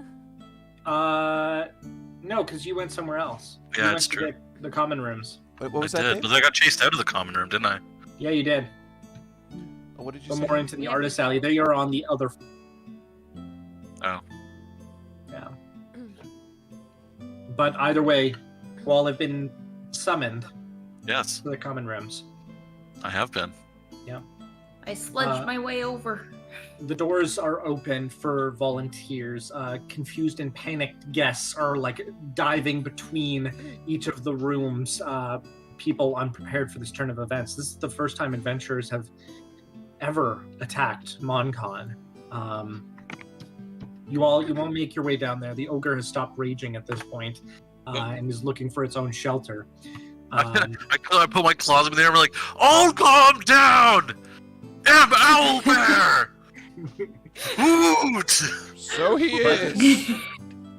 You make it to the common rooms, and you see, first and foremost, you see Zeg, the Beholder, floating in the middle of the space. Magical tendrils connecting its eyes to these crystals that are decorating the top of each room, amplifying the psychic connection that Zegthul has over its domain. And you see across the room this mess of ooze, of ichor, of armor, bone, sludge. We have had an intruder investigating the convention floor throughout the entirety of the event. Oh, that's bad. There was an adventurer hiding within Ginny the Gelatinous Cube Ginny, that bitch. is what remains of her. Love Ginny. It is up to the volunteers of the convention to stop the adventurers that are proceeding through the halls. I have sealed off the exits and entrances in each room, but they have proven already that they are able to get in. I have a plan. Uh-huh. Oh, we're all waiting for it. I thought I was going to get shot down a lot sooner. So I can pose as a large bush, and rogues like to sneak. I'm just saying, use me as a trap for cover. I'll point to the room with all the traps too, and just like how do I do this? I'll just she'll like shape herself to look like a bear trap and do like a shh, and, like point to that room.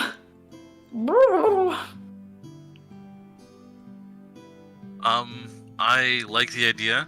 I don't exactly have what is known as dexterous fingers, so setting up traps is not going to be super useful for me. I think that with my keen sight and smell, I think that I should be able to help. I should be able to help track down the adventurer. Ooh. It is more than one. There are 3 companies of Damn it. adventurers proceeding through my halls.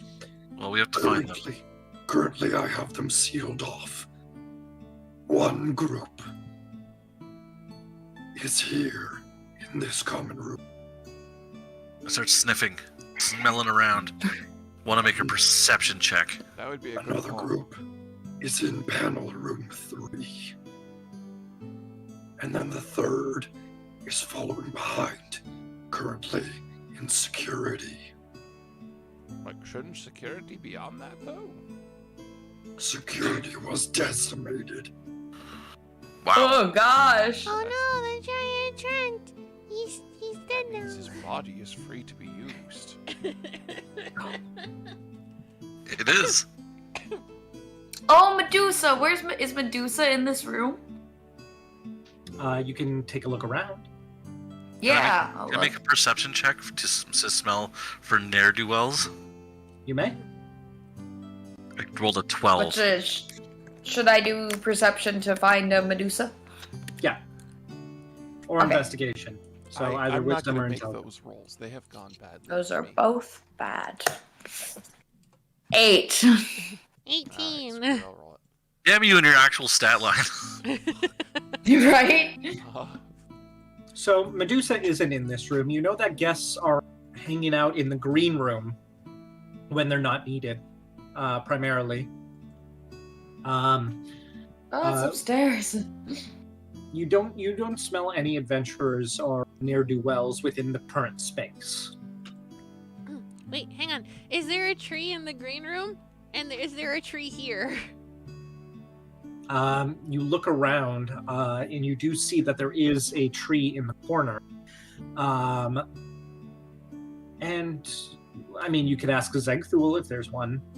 Okay, Mr. Zegthul, sir, Yes, is there a tree within 60 feet of this tree that can also help me get to the green room?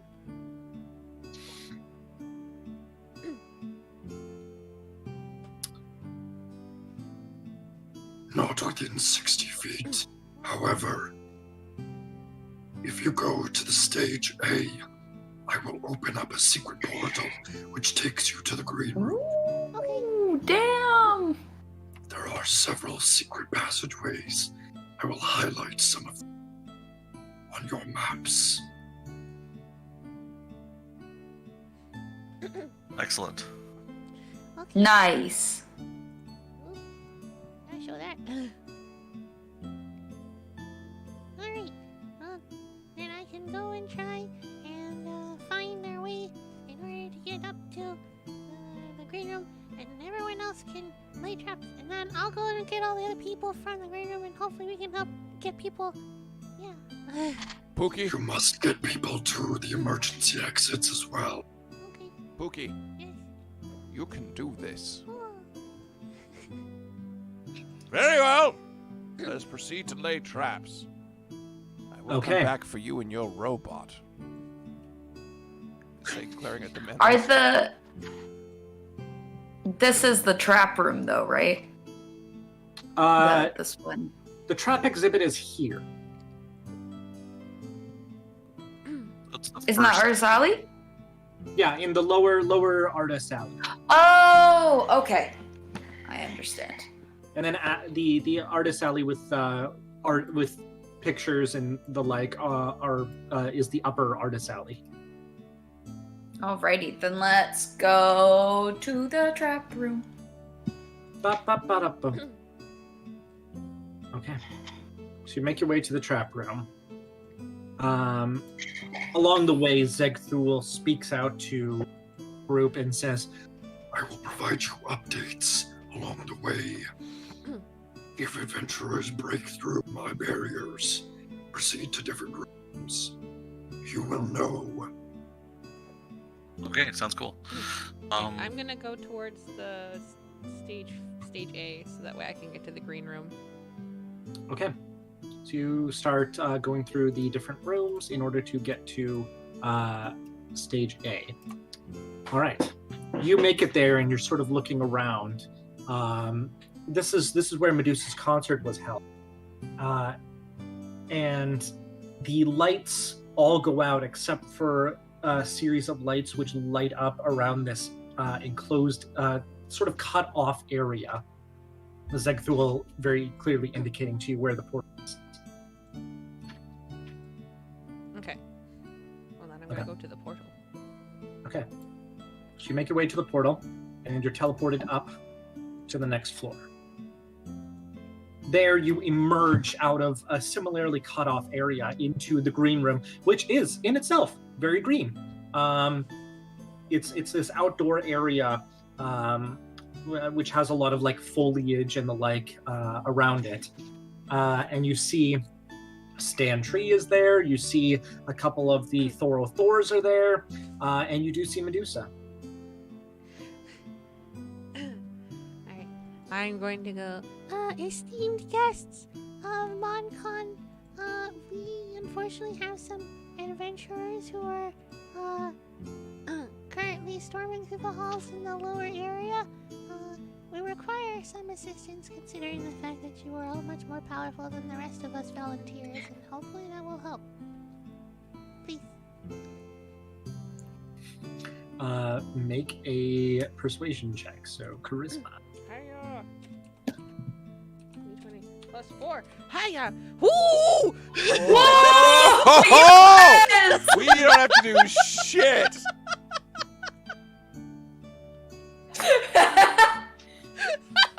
You weren't ready for that shit, were you, Tom?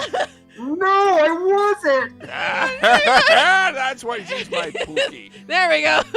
There's Tom's face. Go get him, Pookie Bear. You hear from Stantry, Excelsior! As he immediately stomping towards you to go through the portal. He is fucking ready to fight. Oh my gosh. Medusa comes up to you and like takes you by the hand and says, "Shall we go fuck them up?" I love her. And the Thors. The Thors. There's about 7 of them, and they're all just.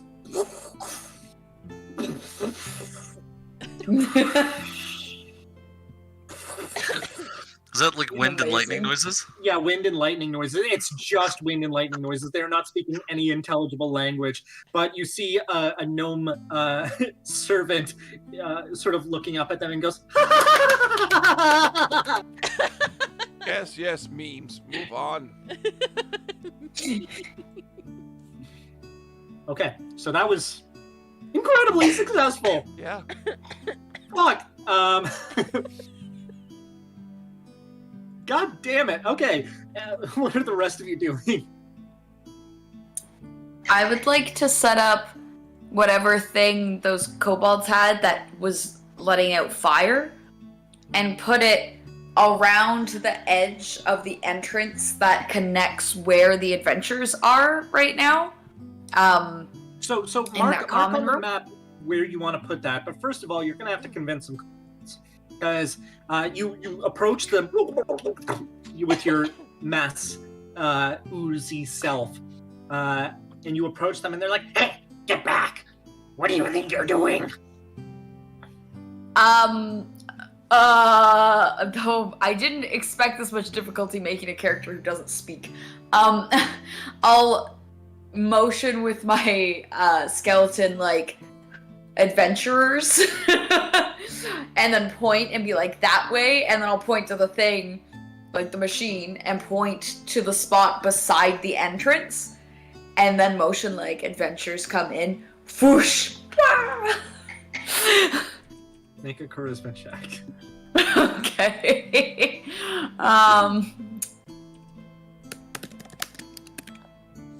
-5. Good. Wow. A 1. Lovely. They just sort of look at each other and they're like, "I don't know what he says." Can I try just scaring them instead? You can. How would you like to go about that? I'll just like sigh and then like stretch myself so I'm big and like make it look like there's like a maw coming out of me. I'm just like, That's gonna be another charisma check. oh boy. There you go. Well, that one's definitely better. They all scurry off, and you are left with some sort of fire spewing mechanism. Beautiful. I will just push it along over to where I want it and set it up. Okay. And where is that? Can you mark on the map? Yeah, I just want to put it like right here-ish, so that when the adventures come through, I can like have it aimed towards the entrance, so that when the adventures come through, I can like push the button or whatever and set them on fire. Okay. All right. So that's what you want to do. All right. Marvin. This plan is going to be disgusting, but it's a good way to kill things. I steal a piece of paper and a pen, and I write on it, "Bush used for toilet." And I stand by an entrance. When an adventurer comes in to relieve themselves, I will stab them in the genitals. Finally, they Nice. put down bush toilet. And that is literally the best plan I have, because I don't have anything from dealers that I can use as a weapon that costs 20 gold. Is there anything in dealers that I could use alternatively to cost 20 gold that I could use to hide in my bushes so I could huck it at an adventurer that tries to pass through me? If he's talking out loud about needing money, I will chuck my purse at him. Well, what's actually in the dealer's room? That's Dom's choice. Yeah, As he there dies as a human being with my terrible plan. are several different kinds of weapons. There are swords, lances. If you look hard enough, you could probably find something magical. Counterpoint, I am a bush and have the arm strength of an asthmatic 80-year-old man. So, I require something that works real well, like a bear trap, or alchemist's fire, or a tanglefoot bag. For traps, you're going to want to go to the trap exhibit. Well, then let's get For there. dealer's room stuff, you could potentially find something like. At some point while you were in there, you saw like a set of gloves that produced lightning, for example. Perfect, I will take those. A bush with gloves. Okay, so I'll say that you have that. You have the ability to cast lightning Like a little shrub once. head, like gloves, jazz hands. All right, so where am I in relation to the adventurers?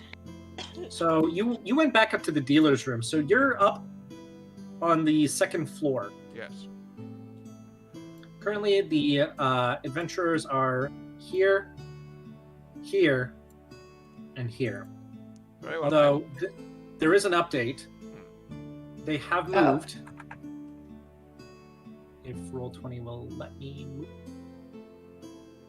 Whoa! Come on. Come on, Roll20. Come on. You can do it. Ah! Ah! That did not work out the way you wanted it to. It really did it. They're everywhere. They're everywhere. But I think what you meant to say was they're in this room here. No. Oh. They are. Come on. You alright, Sam? I have to go pee. I'll be right back. I love you. They moved to that room. Shit. And they're currently in this hallway. Very well. These ones here in this common room are still trying to get through. I will deke down to this area and fill this entire square with my bushy nature. Because I am a large size and that is a 5-foot square. They will have to pass through me. Okay. And then I will electrocute them because as I am a plant, I am immune to my own thunder. Nice. Thank you. Okay. And Theodore, what are you doing? What room am I in again? Because I have lost track. We've had a lot of rooms. You were in the common room here. Where did Okay. you go from there? I did not sniff out any adventurers in this room, so I'm on the lookout for adventurers. I want to go to, how do I ping? Just press and hold. Just hold down. Click and hold. Right. I want to go to this artist's alley, Mm-hmm. and then down into this artist's alley if possible. Okay, so you want to go through the trap room. As you're making your way through the artist alley, you do see the only individual left in here is a very small green dragon that is currently trying to gather up some of her paintings and is trying to like hide them so that they don't get destroyed. Let's see. Dragon, make your way behind me. There is an emergency exit. Oh, but I don't want to leave without my paintings. I will defend your paintings with my life. For I am Owlbear! Hoot! Hoot! Okay. Well, Your life is worth more than paintings. thank you so much. Here, let me give you this one, and you see on it, in the frame, this moving image of a dragon. If you place it on a wall, it will activate and create the image of a dragon. It'll be an illusion. Excellent. If it doesn't get destroyed, give it back to me. My name is Vrain. Rain, I will attempt to remember. Thank you. And she flies off. Owlbear will use this as a distraction. Okay, so you go into the trap exhibit. What are you doing from there? So do I see the trap that, as a setup? Yes, you do. Okay, so I want to put the portrait of the dragon near the trap so that it looks like the dragon appears and breathes fire when the trap is triggered, if possible. Yes. Good Okay, job. so that'll take up this space with illusory image. Sweet. Okay. So, by this point,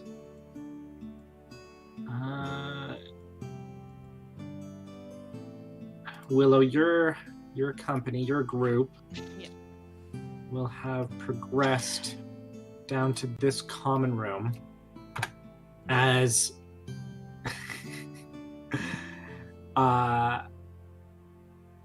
Marvin, you hear from the other side of the wall leading into the hallway.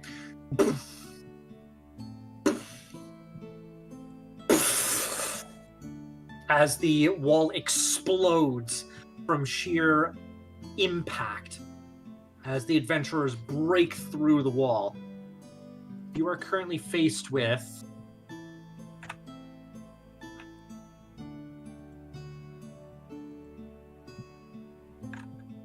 you see emerging a old-looking warrior carrying with him a long sword. You see 2 guards behind him, both carrying spears, and you see a rather differently dressed individual wearing like long white robes that seem to be clean and is holding up a holy symbol that is glowing bright light. Am I bumping off the Fellowship of the Ring? You might be. All right. I'm going to let them try to pass through me. You hear the old adventurer speak up and go, I do say, our spy did not report any forestry. No matter, let us make our way through it with extreme prejudice. Oh, no, you don't. Here we go. Are they starting to hack into me, I imagine? They're just about to. Yeah, fuck that. I lightning the wizard boy. You want to cast lightning bolt on the priest? Yeah. Can I line it up because it's a line attack and I can get maybe 2 guys in one shot? I will allow it. I will allow. You can either do one. You can either do the 2 guards. Sorry, 1 guard and the veteran, or 1 guard and the priest. The priest, so there's no one to dig the graves. So that's going to be 8d6. Go ahead and roll. All right. Oh my gosh! 4! They will have. D6, my love. That's 8. You need 8d6. Oh, 8d6. Yeah, just roll 8d6. Well, 5, They're 6, going to make saving throws at disadvantage. d6. My apologies. 24! There we go. Shazam! That's better. Nice 2 6s.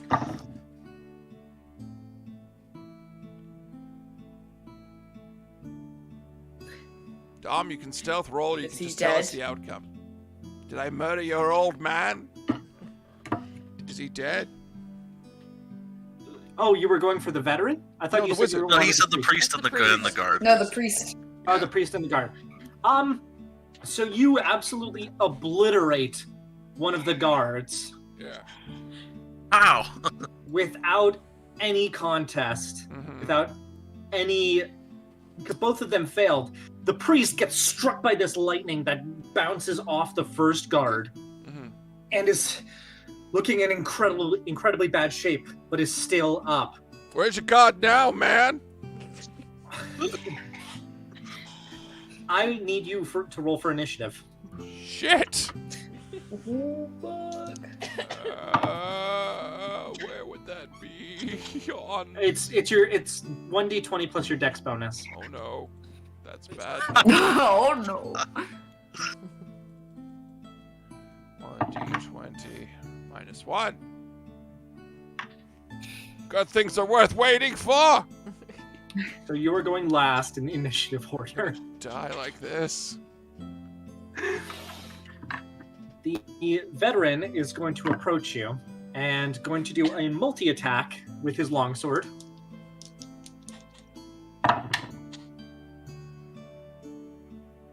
What's your AC? 9. Nine. Okay.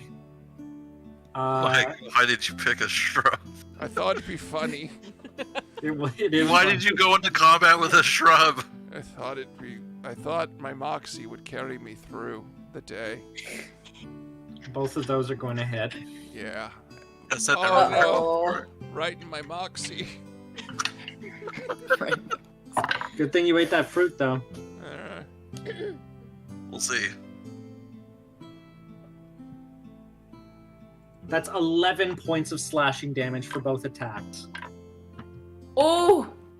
Like, wait, 11 each? Or No, 11 altogether. Okay. 11 total? Yeah. Ah! Thanks to my recent surgery, I have more hit points. Surgery. I had an experimental medical procedure. The priest is going to run up to you with a mace, It's not gonna do much to a plant. especially because it misses. Ah! Nice. Look, your Moxie is working out. Moxie's working out pretty well, hon. I know, right? And then the last guard is going to try and attack you with here. Natural 20. Uh-oh. Oh no. Yeah. Don't forget. 9 points. Roll. 9 points of piercing damage. All right. It's not bad. He is actually, by this, he has actually cut me down to my original size.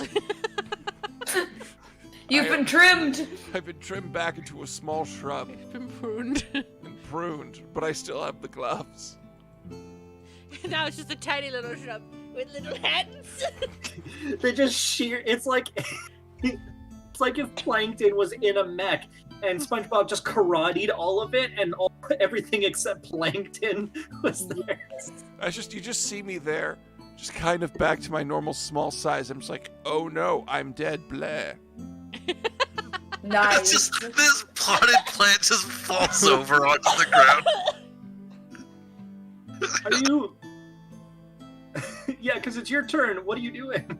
I play dead. Oh no, you felled me, blah. When an awakened shrub does not move, it appears as an inert, normal shrub. They can't tell that I am still alive. This is my one advantage tactically. Oh my gosh. Go ahead and make a charisma check.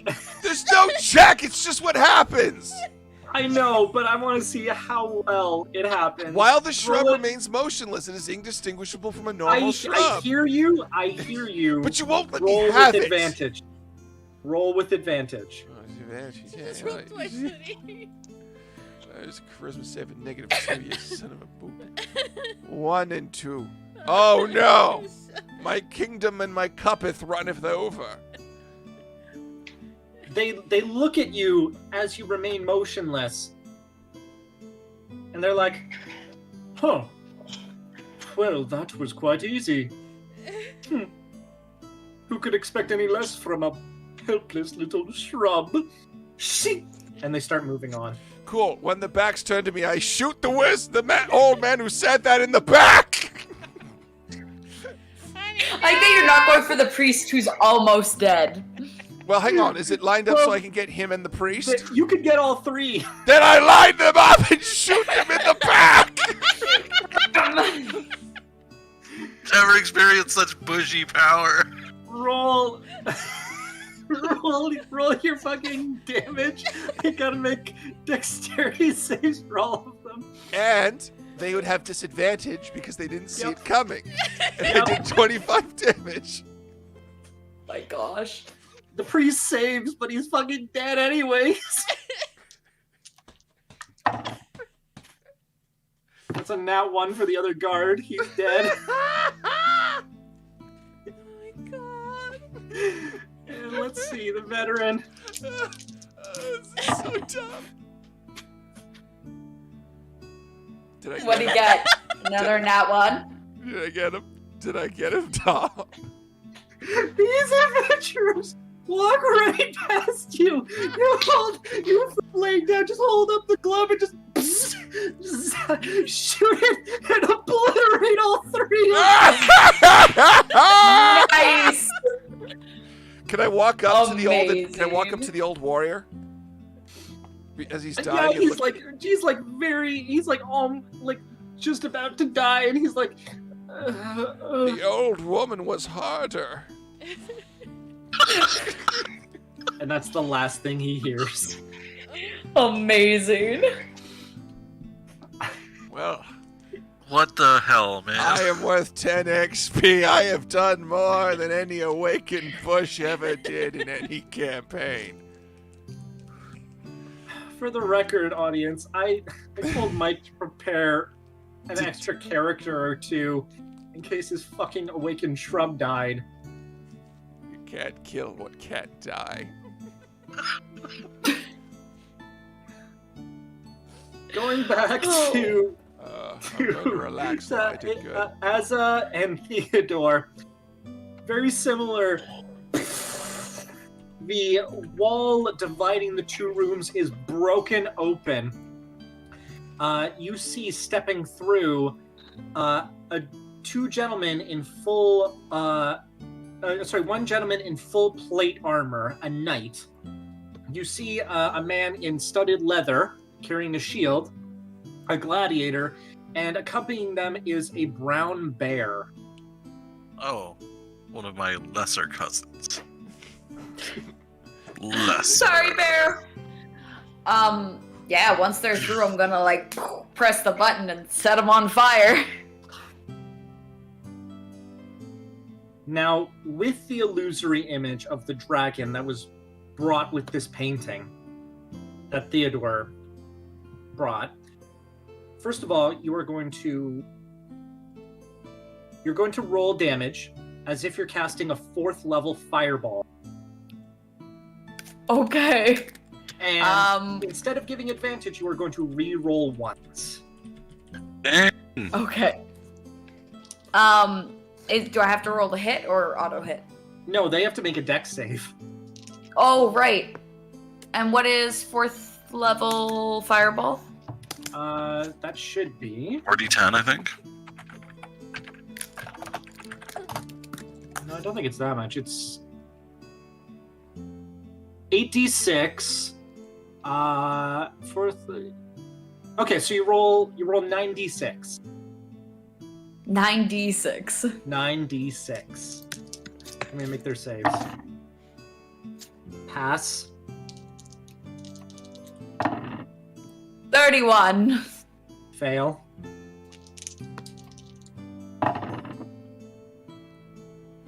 Fail.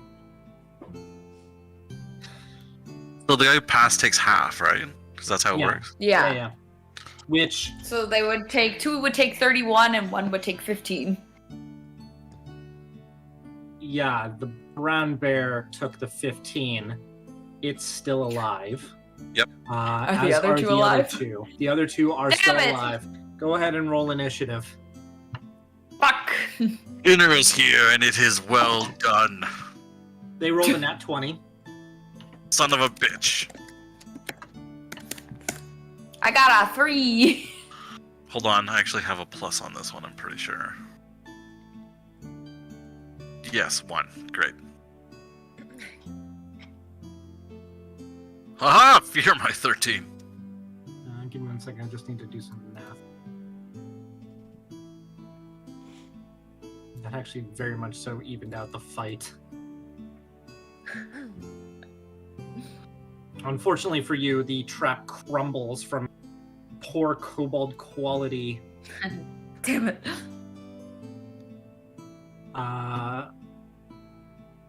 Okay. So Beth, you got a 3. Jordan, you got a 13. See. Okay, so they are going first. The gladiator runs up to you, Azza, and is going to do a multi-attack. Seems like a silly thing to do to a black pudding. Right? Three melee attacks. So first one is a 16. That hits. The second's a nat 1.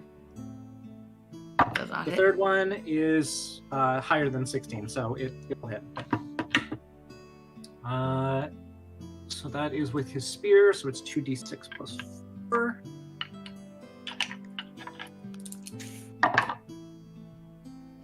Need a calculator. 12 points of piercing damage on the first hit. Okay. Don't forget you're incredibly acidic, by the way. Yeah. Oh, I'm waiting. And 10 points of piercing damage on the second one. Okay. So first of all, just to confirm, there was no slashing damage was done, correct? No slashing damage. Okay. But I do have corrosive form. So it takes 1d8 acid damage. Is that for each attack? Yes. Is it? Yeah. A creature It that touches says- it or hits it with a melee attack within 5 feet takes 1d8 acid damage. for each time you make contact with it, because you're splashing incredibly acidic ooze all over your body. Okay, roll 2d8. Okie dokie. So it takes 13 acidic damage, and also if his weapon is a non-magical weapon made of metal or wood, it corrodes. So it takes a permanent -1 penalty to damage rolls. So it'd have -2 now. Okay, good to know. Black puddings suck to fight. Like, You're right. suck big time. The knight is going to run up to you, Theodore. No. It's going to make 2 attacks Theodore wanted to charge first. with a greatsword. Damn it. 13? Does 13 hit? Yes. Okay. Second attack. Oh, much more. Okay. Alright. So that is going to be 2d6 plus 3.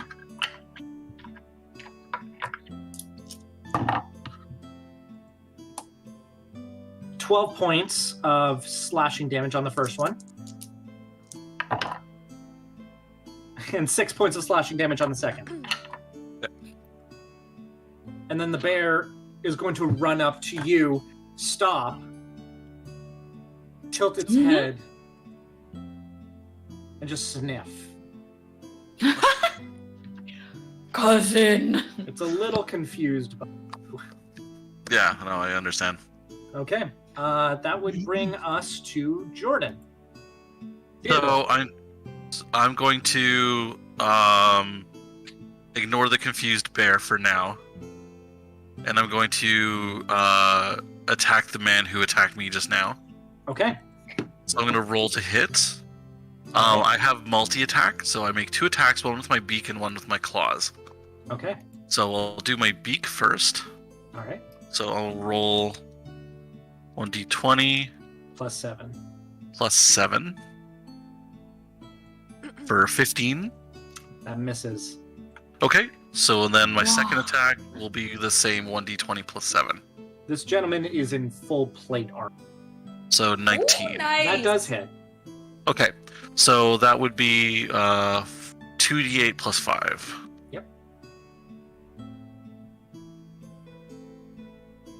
17. Ooh. Nice. How? This got He- fucked up by a bear claw. Yeah, your first hit, you go to like rip into him, and he holds up a shield, and it like embeds into it. But you take advantage of that and just swipe and knock the helmet off, and leave a massive like scrape across his face. Yeah, that would suck. Nice. That would hurt a lot. Well done. He looks awful. Yeah. Asa. I am going to. Yeah, I'll just pseudopod melee weapon attack him. The guy in front of me. So That that hurts. is. Roll on D20. That is, I believe you get a +5. Yep. 5 to hit, yeah. Yep. So that's a 14 to hit. That misses. No! Oh, shit. Damn it. Jeez. I think Shoot. they're assholes. Can I move into its space because I'm a black pudding? Yes, you can. Sweet. I'm gonna do that then. In which case it would take another 1d8 acid damage, right? On its turn, yes. Okay, perfect. Yeah, I'll just like I'll give him a hug. That'll be the end of my turn. Give him a very spicy bear hug. A spicy hug. A spicy hug. Okay, at the top of his turn, go ahead and roll that damage. It's 1d8, I believe. Yes. Yep. 8. Oof. Okay. All right. The gladiator is going to make another multi-attack against Asa. We should switch guys. That's gonna hit. Right? That's... Yeah, your armor class is 7, so not very difficult to hit you. No. No. Okay. So that is going to be 2d6 plus 4.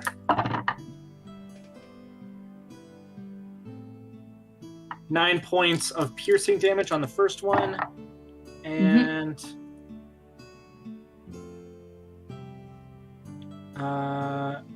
11 points of piercing damage on the second, and he'll take that acid damage. 2d8. Okie dokie. 2d8. 13. Oh my god. God, you don't even need to hit him, eh? Nope. Jesus. Yeah. If you did hit him, it's way worse. Don't hit me. Ow, hit Yes. me.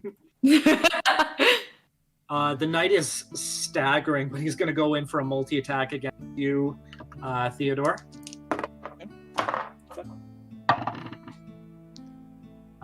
That is going to be 20 to hit, and then 24 to hit. Okay. Yep. All right. So 2d6 plus 3. Minimum damage. Okay. 5 points of slashing damage on the first one. Yep. And 9 points of slashing damage on the second. Okay. The bear, confused by you, is going to run towards the black pudding. Ah! And multi-attack, 1 bite. That's going to hit. 1 claw. Definitely going to hit. So 1d8 plus 4. 6 points of piercing damage. Mm-hmm. And 2d6 plus 4. 7 points of slashing damage. Now's your chance. Now's your chance.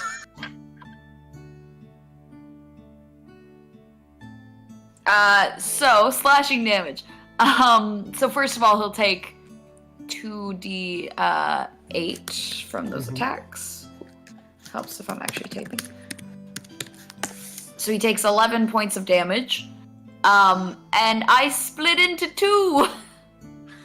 There are now 2 of me. I will say the skeleton's in one and the head's in the other. Amazing. And they each currently have, because my hit points were down to 30, so now they each have 15 hit points. Okay. And they're one size smaller than I was previously. Starting to look a little dicey. You can make it. Okay, Jordan, you're up. Going to beak attack the knight because he's pissing me off. Okay. So let me. So Beth, are you now at and Z? Yes. 11 misses, and 11 which misses. Sweet, I'm so good at this. Yeah, unfortunately both miss. Yeah. Okay. No. And Za.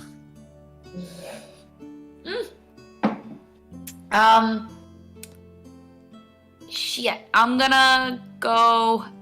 Is gonna go after the guy in front of me. I'll just do another pseudopod attack. So.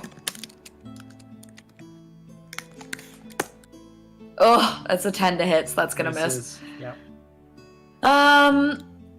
But I will move into his space, so that next turn he's gonna take some damage. And then Za will also attack him, I guess.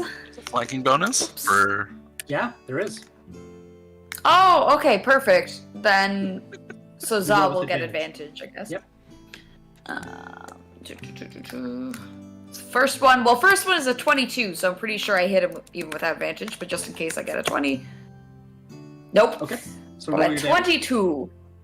And that will be 1d6 plus 3, plus... Let's see here.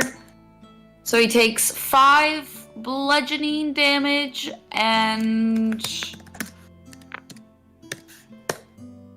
22 acid damage. It's like I think we won, Dom. acid.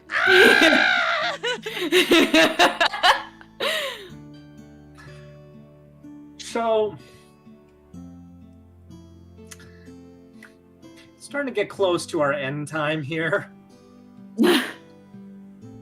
2 of them are under 10 hit points, and 1 is at 20. This isn't going to go on much longer. So, Azza and Theodore, how do you 2 want to do this? How do you want to finish them off? Are you gonna befriend the bear? I mean, I guess so. I suppose. Maybe Theodore can take level in Druid. And yeah, I'll just melt the guy in front of me. Get yourself if he has anything fun. Get yourself a spiffy new skeleton for your split personality. Right? Now I have one in each. And now you can group cosplay with yourself. Yes. The bear does abandon its previous masters, and you have found yourself a companion to take with you. Now, Willow, Yes. you are leading the charge with the celebrities of the convention, running down the halls of the convention until you make your way into the trap room, just as a group of adventurers... Come on, roll 20. Fucking... Okay. Let's just... There we go. Burst through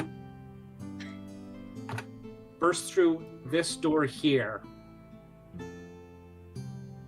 And they look around at where they were supposed to reconvene with their other company. What would you like to do as they're looking around? I'll just point and go, there they are! Stand tree starts like smashing them. Medusa takes off her protective lenses, and a few mages become stone, and you yourself get some licks in. The convention is now at peace. There has been a rousing battle had, and while many of the congoers had to exit through the emergency exit, eventually they do find their way back after the coast is clear. And Zegthul approaches all of you and says, This has been the best convention since its founding. Perhaps next year we will tip off an adventuring party to invade us again. That feels incredibly foolhardy. It was a joke. You're not very funny, eye man! Oh, Marvin, you got too small again. Yes. I was reduced incredibly by 4 brutes. Oh, I'm sorry. What you do? You have spiffy new spiky boom boom hands. However, I am now armed. Literally, I have hands! Oh, that's good. I'm glad you have hands now. Are you doing well, my voluptuous Pookie? I managed to get all the celebrities to come and get the rest of the party members out of here, so I think that's good. That's because you have a magnetic personality that is irresistible. Oh.